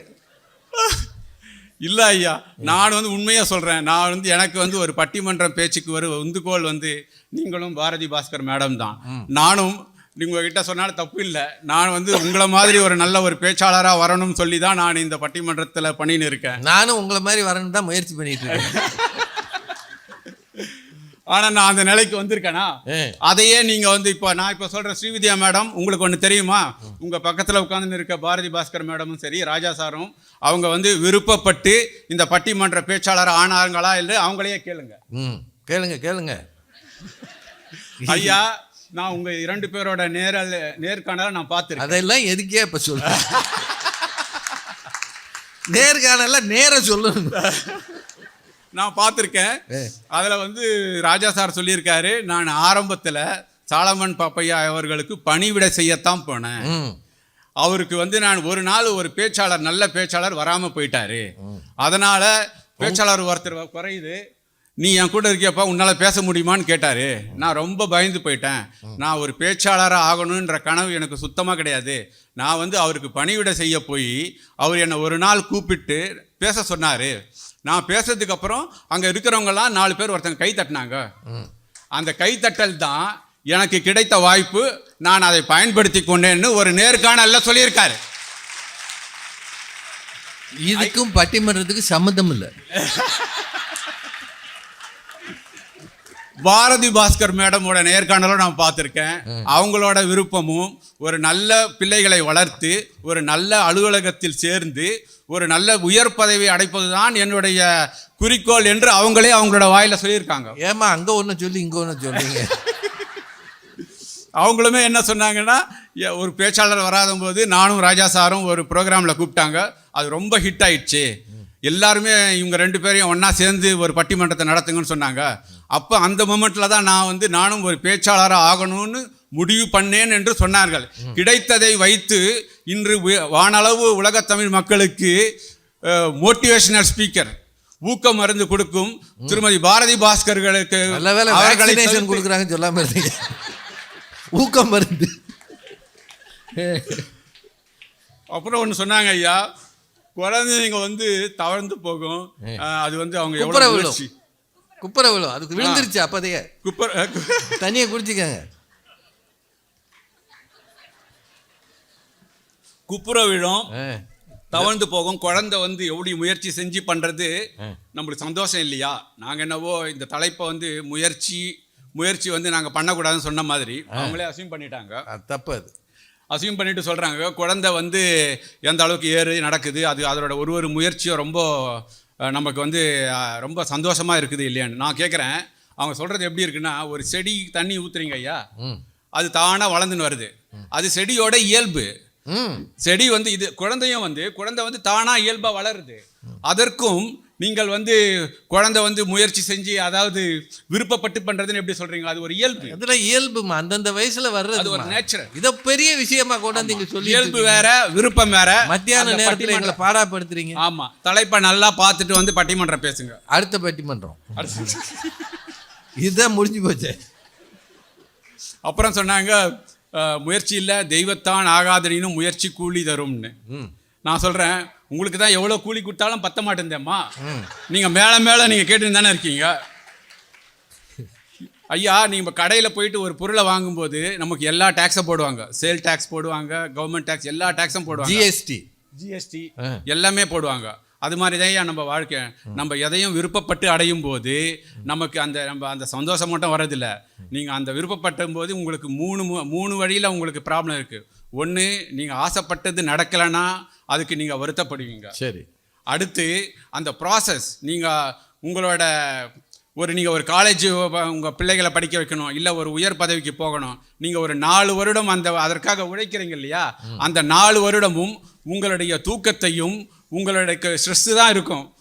எல்லாவற்றையும் இழந்து தான் நீங்கள் அதை அடைகிறீர்களே தவிர மகிழ்ச்சியை அடைய வேண்டும் என்று இந்த வாழ்நாள் முழுவதும் மகிழ்ச்சியை தொலைத்து விட்டுத்தான் நீங்கள் அடைகிறீர்கள். அதுதான் ஐயா. அடுத்து வந்து ஆட்டிடியூட். எங்களை பொறுத்தவரையிலும் இது வந்து ஆட்டிடியூட், அதாவது புத்தியை கொண்டு பண்ணுவது. அவங்கள பொறுத்தவரையில் அது மனநிலை. மனம் போல போக்கில் போயினே இருக்கும். அதுக்கு வந்து முடியவே கிடையாது. கடைசியாக ஒன்று சொல்கிறேன், அவங்க வந்து கண்டுபிடிப்பெல்லாம் சொன்னாங்க. செல்ஃபோன் இருக்குது. நான் கேட்குறேன், ஃபோனை கண்டுபிடிச்சது யார், டெலிஃபோனை கண்டுபிடிச்சி யாருன்னா கிரஹாம் பெல் சொல்லுவாங்க. ஆனால் செல்ஃபோனை கண்டுபிடிச்சது யாருன்னு கேட்டால் என்ன சொல்லுவாங்க? எவன்டா கண்டுபிடிச்சான்னு தான் சொல்லுவாங்க. ஆனால் அவங்க சொல்கிறாங்க அந்த கண்டுபிடிப்பு செல்ஃபோன் வந்ததுக்கப்புறம் நம்மளுக்கு மகிழ்ச்சி வந்திருக்கா? ஐயா, இல்லை, பெரும் பிரச்சனை தான். செல்ஃபோன் வந்தது நமக்கு மகிழ்ச்சி எங்கடா வந்திருக்கா? ஆனால் ஏன்ட்ட கொடுத்துருங்க. அதுதான் ஐயா. ஸோ இது தலைப்பு. இறுதியாக நான் என்ன சொல்ல வரேன்னா, நீங்கள் இப்படியே ரிவர்ஸ் இன்ஜினியரிங் பண்ணி பாருங்கள் இந்த தலைப்பை. துன்பத்துக்கு எது காரணம் அப்படின்னு நீங்கள் சொன்னீங்கன்னா உடனடியாக சொல்லுவீங்க, பணம் இருந்தால் நம்மளுக்கு வந்து அந்தளவுக்கு இது இல்லை, மனம் நல்ல மனம் இருக்கணும், அதுதான் வந்து நமக்கு வந்து ஒரு நல்ல ஒரு இது அப்படின்னு சொல்லுவீங்க. ஆனால் இந்த பட்டிமன்ற தலைப்பை அதுதான் ஐயா. நீங்கள் வந்து உங்களுடைய துன்பம் எது என்றால் உங்களால் எளிதாக சொல்ல முடியும், ஆனால் இன்பம் எது என்று சொன்னால் உங்களால் எளிதாக சொல்ல முடியாது. நீங்கள் கிடைத்ததை வைத்துக்கொண்டு சந்தோஷமாக வாழ வேண்டும். அதுதான் நம் மக்களுக்கு கிடைத்த நல்ல பொக்கிஷம் என்று சொல்லி பேச வாய்ப்பு தந்தவருக்கு நன்றி கூறி விடைபெறுகிறேன். நன்றி, வணக்கம். மேகநாதன் அவர்கள் வேற லைனில் போயிட்டார். எப்பயோ பாரதி மேடம் சொன்ன ஒரு தகவல் நான் எங்கேயோ சொன்னது, இது ரெண்டையும் எடுத்துகிட்டு வந்து சொன்னது நீ தானா? சொல் சொல் சொல், என்னுயிரேன்னு சொல்லலை. அந்த ரேஞ்சுக்கு பேசிட்டார். அவர் என்ன சொல்கிறாரு, துன்பம் எது என்று உனக்கு உடனே தெரிகிறது, அதை புலம்புகிறாய். இன்பம் வரும்போது மட்டும் அதை அனுபவிப்பதில் உனக்கு தயக்கம் இருக்கிறது, காரணம் இன்னும் தள்ளி போடுகிறாய்.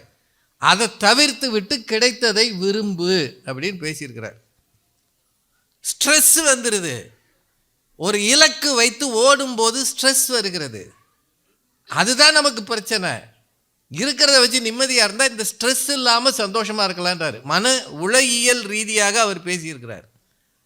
ரொம்ப அருமையான செய்திகளை இந்த 3 பேரும் சொல்லியிருக்கிறார்கள். நிறைவாக பேசிய மேகநாதனுக்கு வாழ்த்துக்களும் பாராட்டுகளும். நிறைய பேர் நிற்கிறீங்க, இன்னும் கொஞ்ச நேரம், ஏன்னா பாரதி மேடம் பேசணும், அவங்க பேசுகிறதுக்காகவே ஒரு கூட்டம் உள்ளே வந்திருக்குன்னு நினைக்கிறேன். ஏன்னா அப்போதை பார்க்கும்போது அங்கே ஆளுகளே இல்லை. ஒருவேளை பொங்கல்லாம் முடிஞ்சிருச்சோ?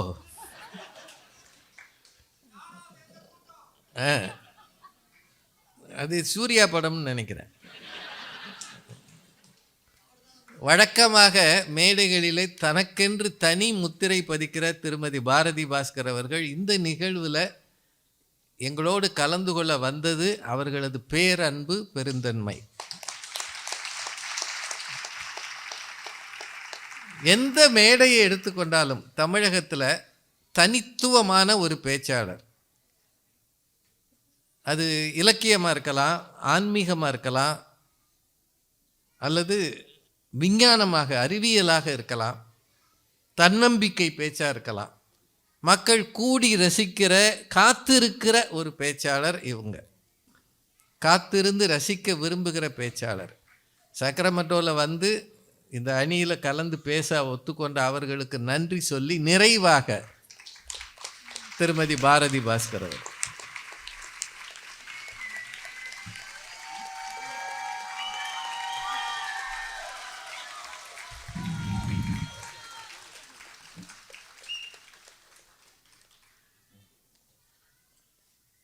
ஒரு 15 மினிட்ஸ் எடுத்துக்கலாம், இல்லை அதுக்கு மேலேயும் பேசலாம், உங்கள் இஷ்டம்தான். நீங்கள் வாங்க. அன்பும் அறிவும் வாய்ந்த நடுவர் அவர்களே, மேடையிலே இருக்கின்ற பேச்சாளர் பெருமக்களே, தங்களினுடைய வருகையால் இந்த நிகழ்வுக்கு பெருமையும் மகிழ்ச்சியும் அளித்து கொண்டிருக்கின்ற ஃபெட்னா அமைப்பினுடைய இந்நாள் மற்றும் முன்னாள் தலைவர்களே, பிரமுகர்களே, சாக்ரமெண்டோ தமிழ்ச்சங்கத்தை சார்ந்த அன்பு சகோதர சகோதரிகளே, இந்த அரங்கு முழுவதும் பொங்கி ததும்பி பூரணமாய் நிறைத்து கொண்டிருக்கின்ற சாக்ரமெண்டோ வாழ் தமிழ் சொந்தங்களே, அத்தனை பேருக்கும் என்னுடைய வணக்கம், பொங்கல் வாழ்த்துக்கள். என்னுடைய பேரன்பும் பெருமகிழ்ச்சியையும் இந்த அவையிலே சமர்ப்பித்துக் கொள்வதிலே நான் மகிழ்ச்சி அடைகின்றேன். மிகச்சிறப்பாக கோலப் போட்டியிலே பங்கேற்றவர்கள், பொங்கல் செய்தவர்கள், தமிழ்த்தாய் வாழ்த்து பாடிய அருமை குழந்தைகள் அத்தனை பேருக்கும் என்னுடைய அன்பு, என்னுடைய நன்றி.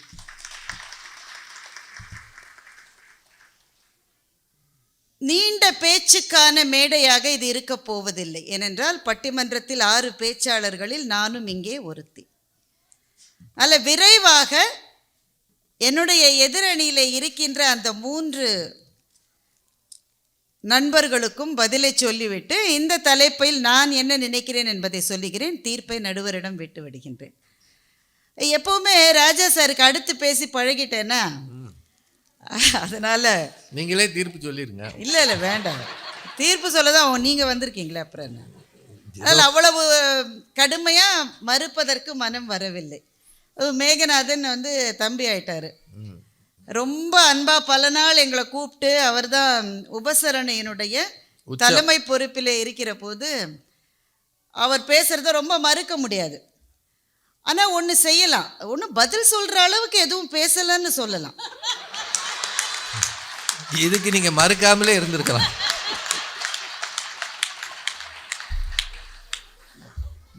மறுத்தா தானேங்க நம்ம மரியாதை கொடுக்கலன்னு அர்த்தம். மறுக்கிற மாதிரி இல்லைன்றது ஒரு அன்பினுடைய வெளிப்பாடு தானே. அவர் விரும்பியது கிடைத்து விட்டது. அவர் சொல்றாரு, நான் ஊக்க மருந்து கொடுக்கிற பேச்சாளர்ன்றாரு. விட்டா ட்ரக்ஸ் இல்லைன்றவர் போல இருக்கேன்னு. அப்புறம் எங்கேயோ அவர் ராஜா சார் பேசுறத கேட்டிருக்காரு. ராஜா சார் சொல்லியிருக்காரு, பேச்சாளன் ஆகணும்னு நான் ஒன்றும் விரும்பலை, நடுவர் கூடவே தான் எப்பவும் போயிட்டு இருந்தேன், பை தூக்கிட்டு இருந்தேன். அது உண்மைதான், அது நடந்தது தான் அவர் சொல்கிறாரு. மேகநாதன் ஒன்றும் தவறான தகவல்களை கொடுக்கவே மாட்டார். ரொம்ப நல்ல தம்பி அவர். பை தூக்கிறதுக்கு தான் போயிட்டு இருந்தேன்னு சொன்னார். இப்போ பை தூக்க போனவருக்கு ஒரு நாள் நடுவர் சொல்லுகிறார், இப்போ பேச வேண்டிய ஒருத்தர் வரலைங்க, ராஜா நீ வந்து பேசுறியா? அப்போனா ராஜா சார் என்ன சொல்லியிருக்கணும்? பை தூக்கிறதுக்கு தான் நான் வந்திருக்கேன், நான் பேச வரலன்னு தானே சொல்லியிருக்கணும். உடனே வீட்டுக்கு போய் சட்டையை மாற்றிட்டு ஏன் பேச வந்தார் எங்கள் நடுவர் அன்னைக்கு? என்னமோ தெரியாதனமா நடந்து போச்சு. இல்லை, ஏன்னா அதுதான் விருப்பம். சில விருப்பங்கள் வெளியே சொல்லப்படும், சில விருப்பங்கள் மனதுக்குள்ளே உறங்கும். மனதுக்குள்ளே உறங்கிக் கொண்டிருந்த ஒரு விருப்பத்துக்கு ஒரு சின்ன தூண்டில் கிடைத்த உடனே அதை பிடித்து கொண்டு இன்றைக்கு தமிழ்நாட்டிலே இருக்கிற மிகப்பெரிய பட்டிமன்ற பேச்சாளராக அவர் உயர்ந்திருக்கிறார். நீங்க என்ன சொல்றீங்க? மேகநாதன் என்ன சொல்றாரு? அதெல்லாம் சும்மா ஃப்ளூக்கில் அவர் பேச்சாளர் ஆனாருங்க. ஒரு நடுவரை இதுவரை எந்த பேச்சாளரும் இப்படி பேச நான் கேட்டதே இல்லை. இப்போ அவங்க எனக்கு பதில் சொல்லிட்டாங்க. சொல்ல நினைச்சு சொல்லிட்டாங்க பாத்தீங்களா? மேகநாதன் சொல்லுகிறார், இலக்கு வைத்து ஓடும் போது ஸ்ட்ரெஸ் வரும். ஆமா வரும், அதுதாங்க மகிழ்ச்சி. எந்த ஸ்ட்ரெஸ்ஸுமே இல்லாம இந்த உலகத்துல ஒரு அமீபாவால தான் இருக்க முடியும். ஏன்னா it's a singular sell organism. அது ஒன்றுத்துக்கு தான் ஸ்ட்ரெஸ்ஸே கிடையாது. இப்போ நாமெல்லாம் அமீபாவா ஆயிரலாம் தானே? எதற்காக? ஆறறிவு படைத்த மனிதர்களாக இந்த பிரபஞ்சத்தில் நாம் படைக்கப்பட்டிருக்கிறோம். ஒரு ஸ்ட்ரெஸ் கூட இல்லைன்னா, அட்ரினலின் ரஷ் இல்லைன்னா அந்த வாழ்க்கை மகிழ்ச்சியான வாழ்க்கை, அதை விட போரான வாழ்க்கை இருக்கவே இருக்காது. மேகநாதன் சார் அதான் வேணுங்கிறார். என்ன சார் பேசுறீங்க? அவங்க வைஷாலி அந்த தங்கை பேசினாங்க, தொடங்கினாங்க.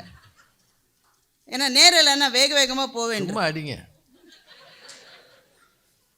அவர் சொன்னார், அப்துல் கலாம் அவர் விரும்பிய அந்த ஏர்ஃபோர்ஸ் பணி அவருக்கு கிடைக்கவில்லை. அது சரியான தகவல் தான். அது அவர் விரும்பிய ஏர்ஃபோர்ஸ் பணி அவருக்கு கிடைக்கவில்லை. அவருக்கு எங்கே வேலை கிடைத்தது என்றால் ISROல வேலை கிடைத்தது. அவருக்கு என்ன கிடைச்சதோ அதை தானே விரும்பினாருன்னு அவங்க கேட்டது. சில சமயம் சில பேர் பேசும்போது புத்திசாலித்தனமாக பேசுகிற மாதிரியே நமக்கு இருக்கும். உடனே நாம் நம்பிடக்கூடாது.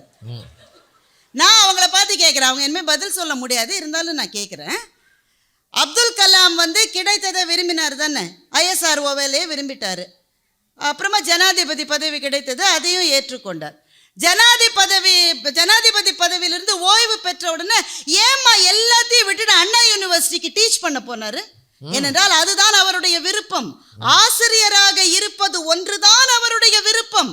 அந்த விருப்பத்தை நிறைவேற்றிக் கொள்ளுவதற்காக, ஏன்னா எவ்வளவு பெரிய போஸ்டிங்க, இந்தியாவினுடைய முதல் குடிமகன். அந்த பதவியிலிருந்து வெளியில வந்தோம்னா அவர் ஓய்வு பெற்றிருந்தால் யார் நம்ம கேள்வி கேட்டிருக்க போறோம் அவரை? அதற்கு பிறகு வயது முதிர்ந்தாலும் கூட நான் ஆசிரியராக இருப்பேன் என்று இந்தியா முழுவதும் இருக்கிற இளைஞர்களுக்கு பாடம் சொல்லுகிற ஆசிரியராக ஏன் திரும்பி வந்தார்? அதுதான் அவருடைய விருப்பம். அந்த விருப்பத்தை தேடி போவதிலே தான் ஒரு மனித ஆன்மாவுக்கு முழுமையும் வளர்ச்சியும் மகிழ்ச்சியும் கிடைக்கிறது அப்படின்னு நாங்க 3 பேர் சொல்றது என்ன தப்பா? இது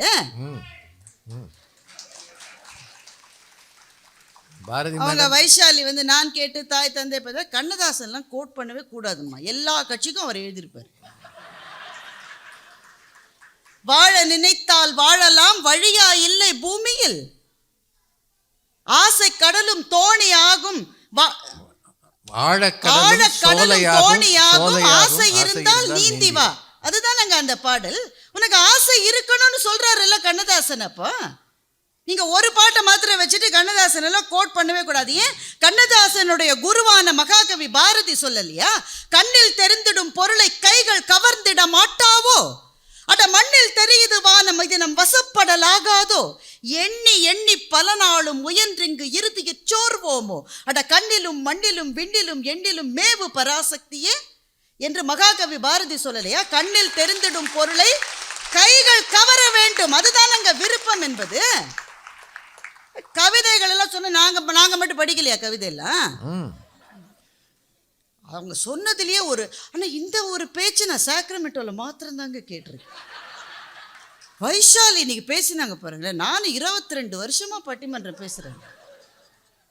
மாமியார் எப்படி இருக்கணும்னு ஆசைப்படணும். நானே மயங்கிட்டேன். ஆனா கொக்கமக்கா இப்படி நான் கேள்விப்பட்டதே இல்லையே.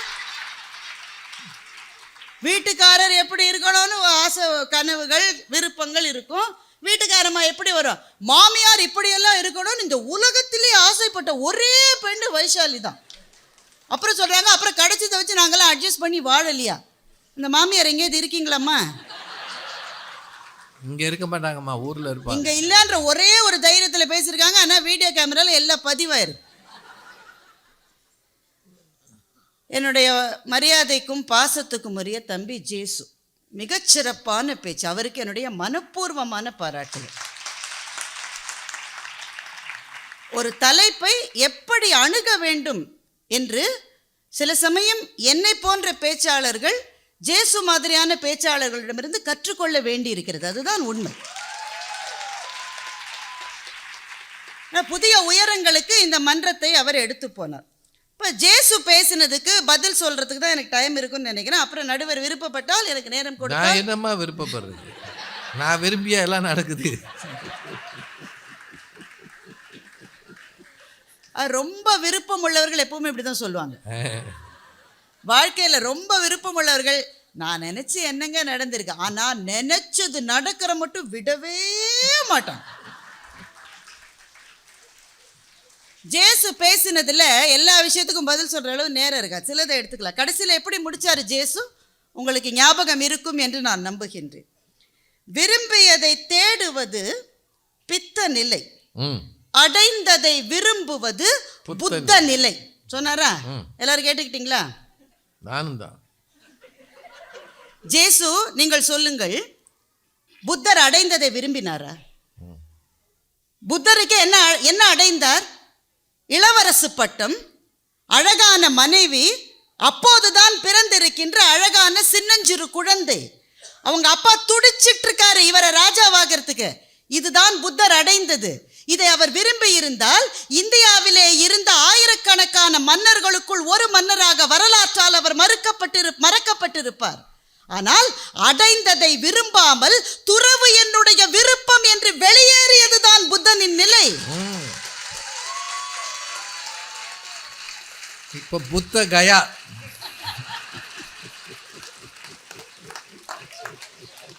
இதான் கயான்றது.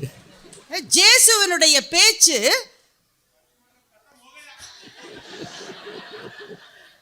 பில்டிங் ஸ்ட்ராங் பேஸ்மெண்ட் வீக்னு வடிவல் சொல்வார்ல, அதுதான் ஜேசுவினுடைய பேச்சு. என்ன அழகான கட்டடத்தை எழுப்பிக்கிட்டே போனாரு. நம்மளாம் பிரமிச்சு போயிருந்தோம். ஐயோ மேல மேல மேல கட்டிட்டு போறாரு இந்த தம்பி, இவருக்கு எப்படி பதில் சொல்லுது? ஆனா பேஸ்மெண்ட் வீக்னு நான் எப்ப கண்டுபிடிச்சேன் தெரியுமா? இந்த பட்டிமன்றத்திலேருந்து திருமணத்தை நீங்கள் விலக்கி விட வேண்டும்னு சொன்னாரு பாருங்க. தனக்குத்தானே இடைஞ்சல் பண்ணிட்டாரு, ஆப்பு வச்சுட்டாரு. சில பேரு சொந்த செலவுலயே சூனியம் வச்சுப்பாங்க. அப்பவே சொன்னேன் சார், வாழ்க்கையில யூ அக்செப்ட் அப்படின்னு நம்ம சொல்லுகிற முதல் விஷயமே திருமணத்தில் நமக்கு கிடைப்பது தான். அதை பட்டிமன்றத்திலேருந்து எப்ப விலக்கினீங்களோ அப்ப சேர் அந்த சைடு போட்டு எங்க அணியில நீங்க வந்து உட்காரணும். இங்க உட்காரவே கூடாது. நீங்க ஜேசு சொல்கிறார், நாம் விரும்புவது நமக்கு மாத்திரம்தான் மகிழ்ச்சியை தரும் என்று சொல்லுகின்றார். மற்றவர்களுக்கு அது மகிழ்ச்சியை தருமா? ஏன் தராது? ஏன் தராது? இப்போ நாம் எல்லாரும் இந்தியாவில இருந்து வந்திருக்கோம். நம்முடைய சுதந்திர போராட்டத்தினுடைய ஆரம்பம் எப்படி இருந்தது?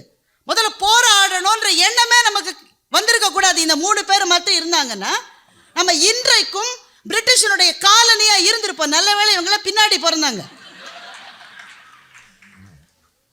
பிரிட்டிஷ்காரர்களே எங்களுக்கு எஜமானர்களாக இருக்கலாம். எங்களை கருப்பர்கள் என்று சொல்லி எங்கள் முதுகின் மீது அவர்களுடைய ஷூ வைத்த கால்களை போட்டுக்கொண்டு அவர்கள் ஆட்சி செய்யலாம் என்று இந்த 3 பேரும் சொல்லி இருப்பார்கள். ஏன்னா அதானே கிடைச்சது. நீ அடிமை இந்தியாவில் பிறந்தாய், நீ அடிமையாகவே இரு. அப்ப அதுதானே கிடைத்ததை ஏற்றுக்கொள்ளுவது, அதிலே மகிழ்வது.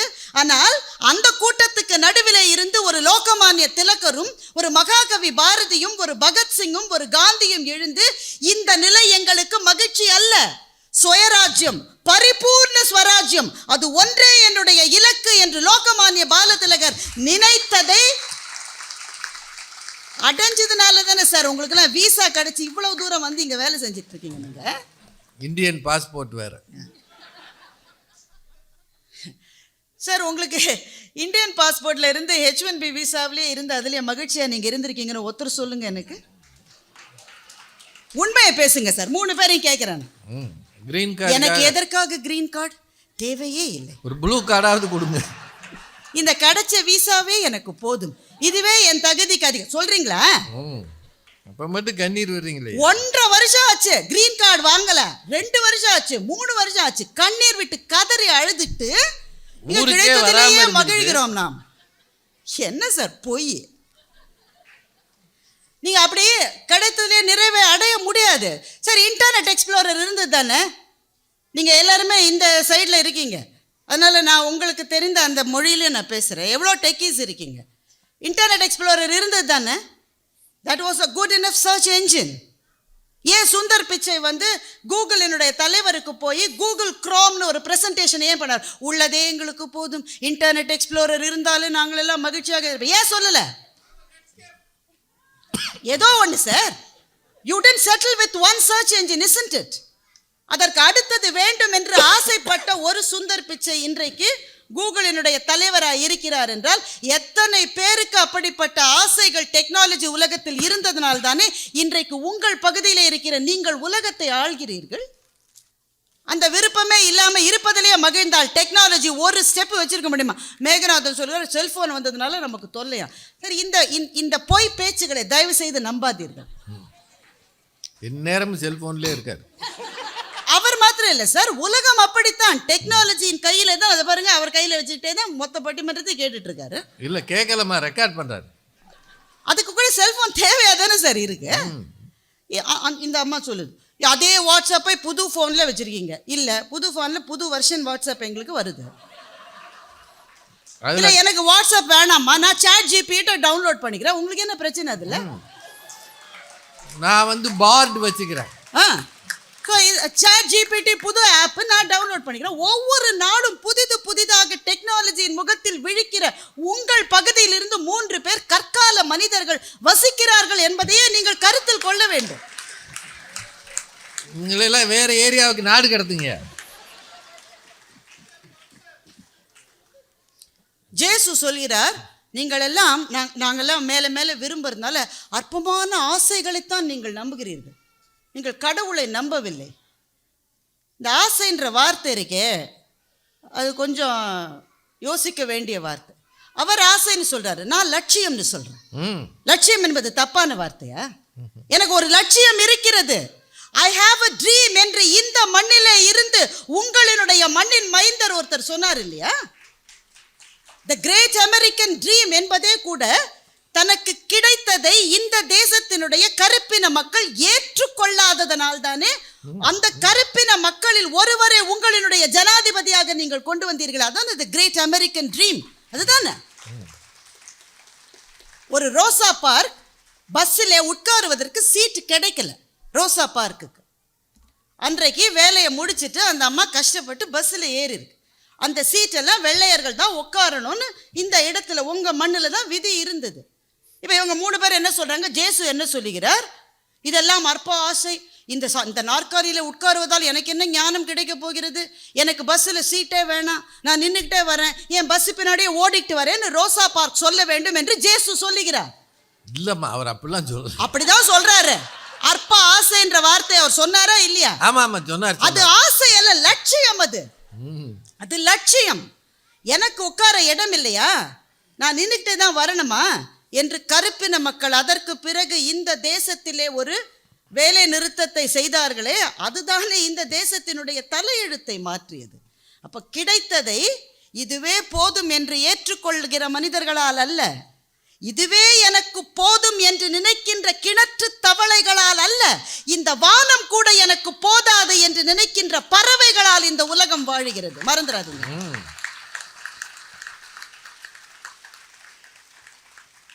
இப்ப இவங்க சொல்றபடி எது கிடைத்ததோ அதை நாம் விரும்புவது ஞானம். என்றால் உனக்கு என்ன பிடிக்கிறது அப்படின்னு தெரிந்து கொள்ளுவதே ஒரு ஞானம் என்று இயேசு சொல்லுகிறார். இது ஒரு அருமையான கவிதையினுடைய முதல் வரி. இதில் மானே தேனே பொன்மானே போட்டு அவர் முழு கவிதையுமே எழுதிடலாம், கவிதை புத்தகத்தையும் வெளியிட்டுடலாம். எனக்கு என்ன பிடிக்கும் என்று அறிந்து கொள்வது ஞானமா? எப்படியா ஜேசு? எனக்கு எது பிடிக்கும், எனக்கு நயன்தாரா பிடிக்கும், இது ஒரு ஞானம்ன்றார் அவர். அது விக்னேஷ் இவன்ல சொல்லணும். எங்க நடுவருக்கும் அந்த மாதிரி சில விருப்பங்கள் இருக்காது, வேற விஷயம். இது ரொம்ப அபாண்டம்யா. ஏதோ சொல்றீங்க, இப்போ வந்து நடிகையாவது சொல்லுங்க. ஓ, அதுதான் தப்பு. நான் சொன்னதில்ல, பர்சன் தான் தப்பு, ஆசை தப்பு இல்லை. எல்லாருக்கும் அந்த மாதிரி. சார், ஞானம் என்பது என்ன தெரியுமா? விருப்பு வெறுப்புகளை கடந்ததுதான் ஞானம். எனக்கு எது விருப்பம் என்று தெரிந்து கொள்வது ஞானம் அல்ல, எனக்கு எதுவுமே தேவையில்லை என்ற நிலைதான் ஞானம். தோன்றி மறைவது வாழ்க்கை, இதில் துன்பமோடு இன்பம் வெறுமை என்ற மூன்றில் எது வரினும் களிமூழ்கி நடத்தல் பரமசிவ முக்தி என்று மகாகவி பாரதி சொன்னார். அது உண்மையான ஞானம் எது தெரியுமா? இது எனக்கு பிடிக்கும், இது எனக்கு பிடிக்காது என்று பகுப்பது அல்ல, எதுவுமே எனக்கு தேவையில்லை என்று விலகுவது மாத்திரமே ஞானம். ஜேசு, புரிஞ்சுக்குங்க. ஆனால் இந்த உலகத்தில் அப்படிப்பட்ட ஞானம், இந்த 7 பில்லியன் மக்கள் வாழ்கிற இந்த உலகத்தில் ஒரு 5 பேர் 6 பேருக்கு கூட இருக்காது. நாம் எல்லாம் சாதாரண மனிதர்கள். நமக்கு எது தேவை, எது தேவையில்லை, எது பிடிக்கும், எது பிடிக்காது என்ற பயணம் தான் நம்முடைய வாழ்க்கையாக இருக்கும். நான் என்ன சொல்றேன், இந்த 3 பேரும் கிடைத்ததை நாங்கள் விரும்புகிறோம்னு சொல்றாங்கல்ல, அது நம்முடைய ஆத்மாவுக்கு நாம் செய்கிற துரோகம் என்று நான் சொல்லுகின்றேன். எனக்கு என்ன கிடைச்சிருக்கோ இது போருங்க, இதுவே எனக்கு மகிழ்ச்சிங்க.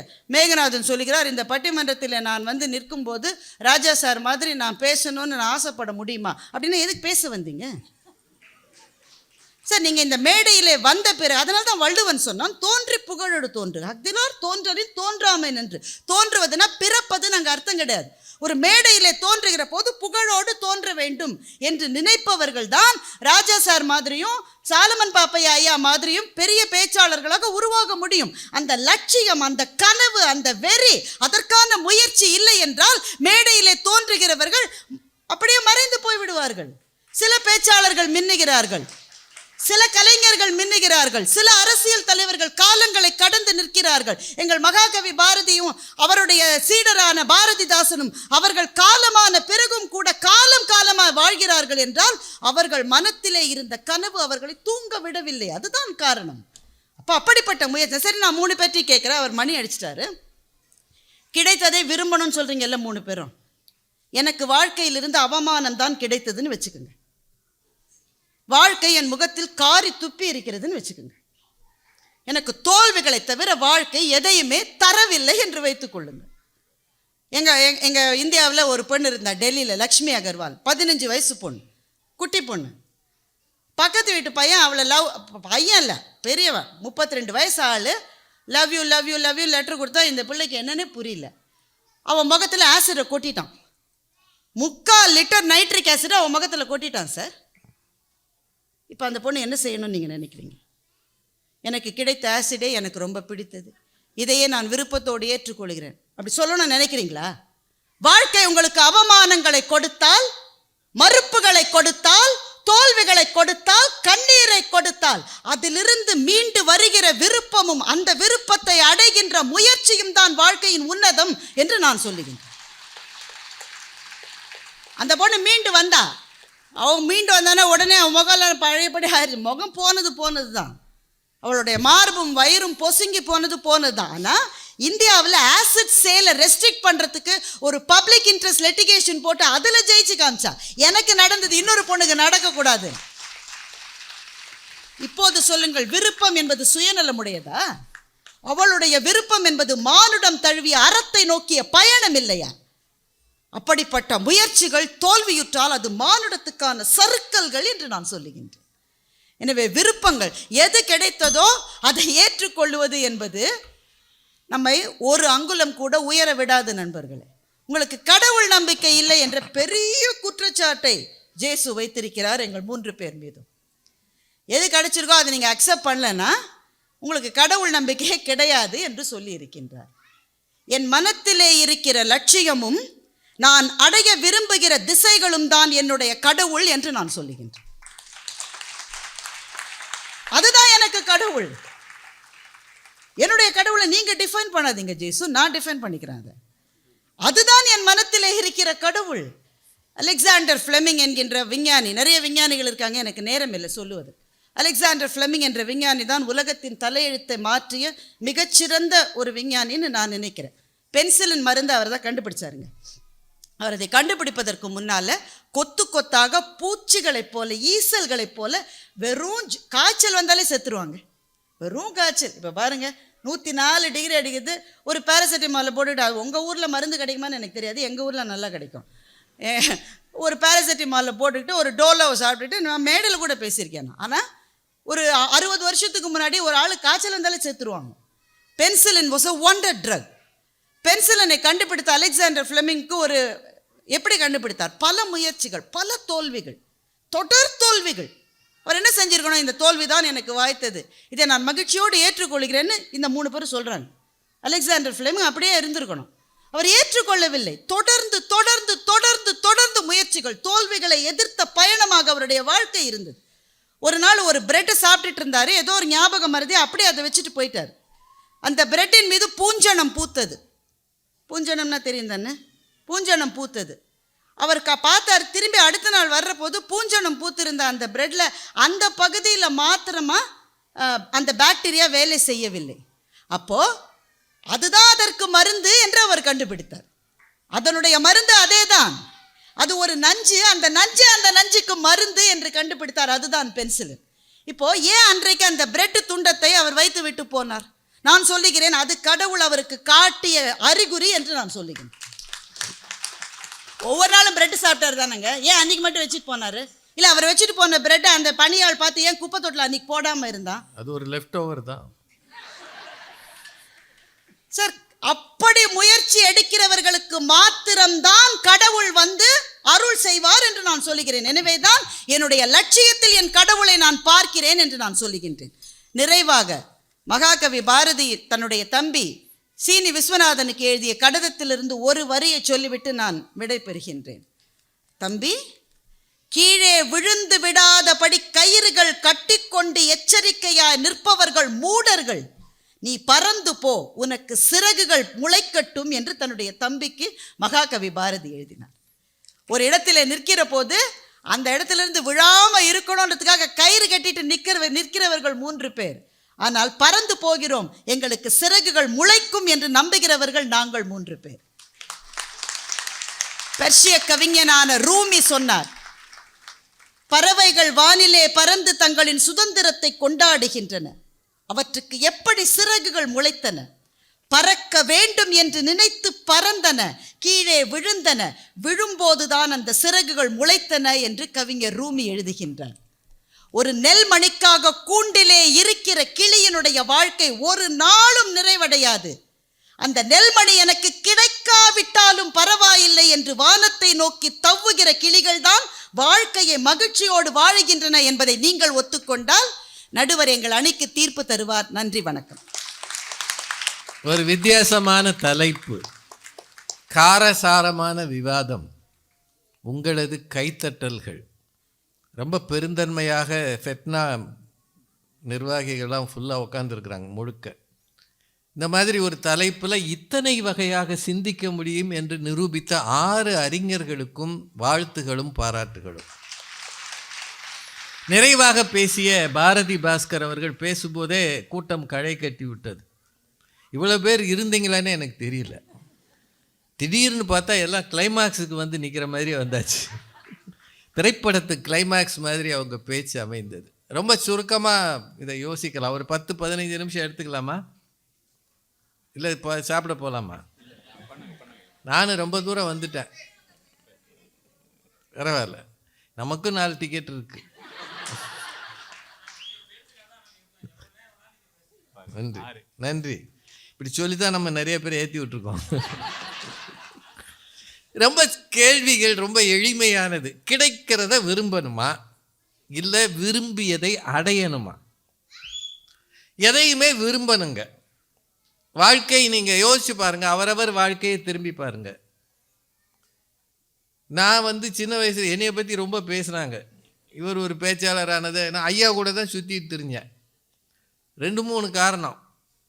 ஒன்று நிகழ்ச்சிகளுக்கு போகும்போது நல்ல சாப்பாடு கிடைக்கும். அவர் பெரும்பாலும் சாப்பிட மாட்டார். என்னை கேட்டு சாப்பிட்ற அப்படின்வார். அவர்கிட்ட ரொம்ப பெருந்தன்மை இருந்தது. மேடையில் அவர் உட்காந்துருப்பார், நான் கீழே உட்காந்துருப்பேன். நல்ல 2 மணி 1 மணிக்கு மிட் நைட்டில் டீ கொண்டு வந்து அவர் கொடுப்பாங்க. அவர் முதல்ல எனக்கு கொடுக்க சொல்லுவார். கூட்டத்தில் நான் உட்காந்துருப்பேன், தரையில் அவனுக்கு கொடுங்க அப்படின்வார். இல்லை அவங்க சொல்லுவாங்க, இல்லைங்க நீங்கள் சாப்பிடுங்க. இல்லை அவனுக்கு முதல்ல குடியா அப்படின்வார். ஏன் அப்படி சொல்லுவார்? அவருக்கு கொடுத்துட்டான்னா திரும்ப அந்த ஆள் டீ வாங்க போக மாட்டான். எனக்காக ஒரு ஆள் போக மாட்டான். அப்போல்லாம் 4 8 டீ. ஆனால் அவருக்கு கொடுக்கலைன்னா எனக்கு கொடுத்துட்டான்னா திரும்ப டீ போய் வாங்கிட்டு வருவான். கூட வந்தவன் நொந்து போயிடக்கூடாது அப்படின்னு ஒரு சாதாரண நிலையில் இருக்கிறவனுக்கு மரியாதை கொடுத்தாரு சாலமன் பாப்பையா ஐயா. எனக்கு அவர் கூட நிற்கிறதே பெருமையாக இருக்கும். அதுவும் அப்போல்லாம் நிறைய துண்டு போடுவாங்க, இந்த கைத்தறி துண்டு. அதெல்லாம் எடுத்து பத்திரமா மடித்து வைக்கிறது எனக்கு பெரிய பெருமை. அதுதான் நான் இருந்த நிலை. ஆனால் அதில் ஒரு சந்தோஷம் இருந்தது. நிஜமாக சொல்கிறேன். கூட்டத்தில் உட்காந்து கடலை சாப்பிட்லாம், திடீர்னு எந்திரிச்சு எங்கேயாவது போயிட்டு வரலாம், அவசரத்துக்கு போகலாம், திடீர்னு போர் அடிச்சதுன்னா சைடில் போய் நின்றுட்டு வேறு ஏதாவது வேலை செய்யலாம். மதுரையில் எல்லாம் கிடைக்கும். யாராவது மதுரைக்காரங்க இருந்தால் தெரியும். மிட் நைட்டில் 2 மணி கூட நல்ல சூடாக பருத்தி பால் கொடுப்பாங்க. பருத்தி பால், டீ, காப்பி, என்ன வேணாலும். சில இடத்துல பட்டர் பன்னு ஒன்று இருக்கும். இந்த வட்டை பன்னு மேலே கொஞ்சம் பட்டர் அது தலையில் போட்டு கொஞ்சம் சீனியை தூவி அமுக்கி சூடாக கொடுப்பாங்க. தேவாமிர்தம்ன்றது அதுதான். இதெல்லாம் சாப்பிட்லாம். மேடையில் இருந்தோம்னா எதுக்கும் போக முடியாது. அதில் ஒரு சந்தோஷம் இருந்தது, யார் இல்லைன்னு சொல்ல முடியாது. இவங்க என்ன சொல்கிறாங்க, உனக்கு என்ன கிடைக்கிறதோ இது இறைவன் கொடுத்தது. வெறுங்கையோடு வந்தாய். ஜேசு சொன்னார் பாருங்க, வெறுங்கையோடு வந்தாய். இன்னைக்கு உனக்கு என்ன கிடைச்சிருக்கு? நீங்கள் யோசிச்சு பாருங்க, உங்கள் தாத்தா பாட்டி யாராவது விமானத்தை பார்த்துருப்பாங்களா? பறக்கும் போதாவது பார்த்துருப்பாங்களா? மதுரை ஏர்போர்ட்டுக்கு அவங்க போன அன்னைக்கு பிளேனே வந்திருக்காது, பார்க்க போன அன்னைக்கு. ஆனால் நீங்கள் எங்கே உட்காந்துருக்கீங்க? A380 800 ஏறி டாப் டெக்கில் உட்காந்து அது நடக்குதா பறக்குதா இறங்குதானே தெரியல. இது வந்திருக்கிறீங்கன்னா இது கடவுள் கொடுத்தது, இதில் சந்தோஷப்படுங்கன்னு ஜேசு சொல்கிறார். இந்த அம்மா என்ன சொல்கிறாங்க, இது நிறைவோடு இருக்காத கூண்டு கிழியாக இருந்தால் நீ மேலே போக முடியாது, இன்னும் மேலே போக பறக்க ஆசைப்படுன்னு பாரதி சொல்கிறாங்க. நீங்கள் எந்த கட்சியில் இருக்கீங்கன்னு எனக்கு தெரியல. 2 கட்சிக்கும் பாராட்டுறீங்க, 2 கட்சிக்கும் கைதட்டுறீங்க. இவங்க சொல்கிறது நேற்றைய மேற்கு, இவங்க சொல்கிறது ஈரோடு கிழக்கு.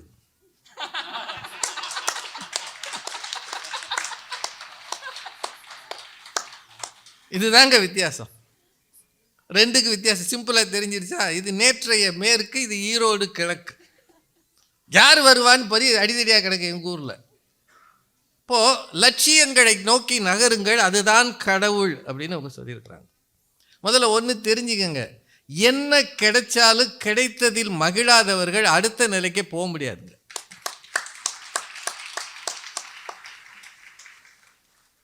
நமக்கு என்ன வந்திருக்கிறோம் அதை கொஞ்சமாவது சாப்பிடு. காலையில் சாப்பாடு வைக்கிறாங்கன்னு வைங்க, இப்போ சும்மா ஒரு பேச்சுக்கு வச்சுக்கோமே, உங்கள் ஊர் தானே, பெரும்பாலுங்க யாரும் காலையில் சாப்பிட்றதில்ல. படு புண்ணியவான்களாக இருக்கீங்க. பல காரணம் சொல்கிறாங்க. மார்னிங் எதுக்கு சாப்பிட்ணும், நான் வெயிட் குறைக்கிறேன்னு சில பேர். இன்னும் சில பேருக்கு நான் அப்படி என்ன வேலை பண்ணிட்டேன்னு நான் சாப்பிடணுன்றாங்க. இப்படியெல்லாம் நாங்கள் நினச்சா நாங்கள் சாப்பிடவே முடியாது. எனக்கு ராத்திரி ஒரு கனவு வந்தது, இது சத்தியம் 200% உண்மை. இது சாமி சத்தியமெல்லாம் நான் சொல்ல மாட்டேன். என்ன கனவுனா, நான் இங்கே வந்திருக்கிறேன் இல்லையா, ஆஃபீஸில் லீவு சொல்லாமல் வந்துட்டேன். நான் திரும்பி போனானே என்னை வேலையை விட்டு தூக்கிடுவாங்க. நான் ரிட்டையர் ஆகி 4 வருஷம் ஆச்சு. எனக்கு வர கனவை பாருங்க.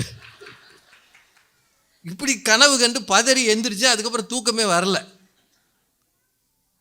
அப்படின்னா இவங்க யோசிக்கிறது என்னன்னா, நீங்கள் எதை அடைந்தீர்களோ அதில் மகிழ வேண்டும். காலையில் ஒரு சாப்பாடு வச்சுருக்குறாங்க, ஒரு பழைய சட்னியோட ஒரு 2 இட்லின்னு வைங்க.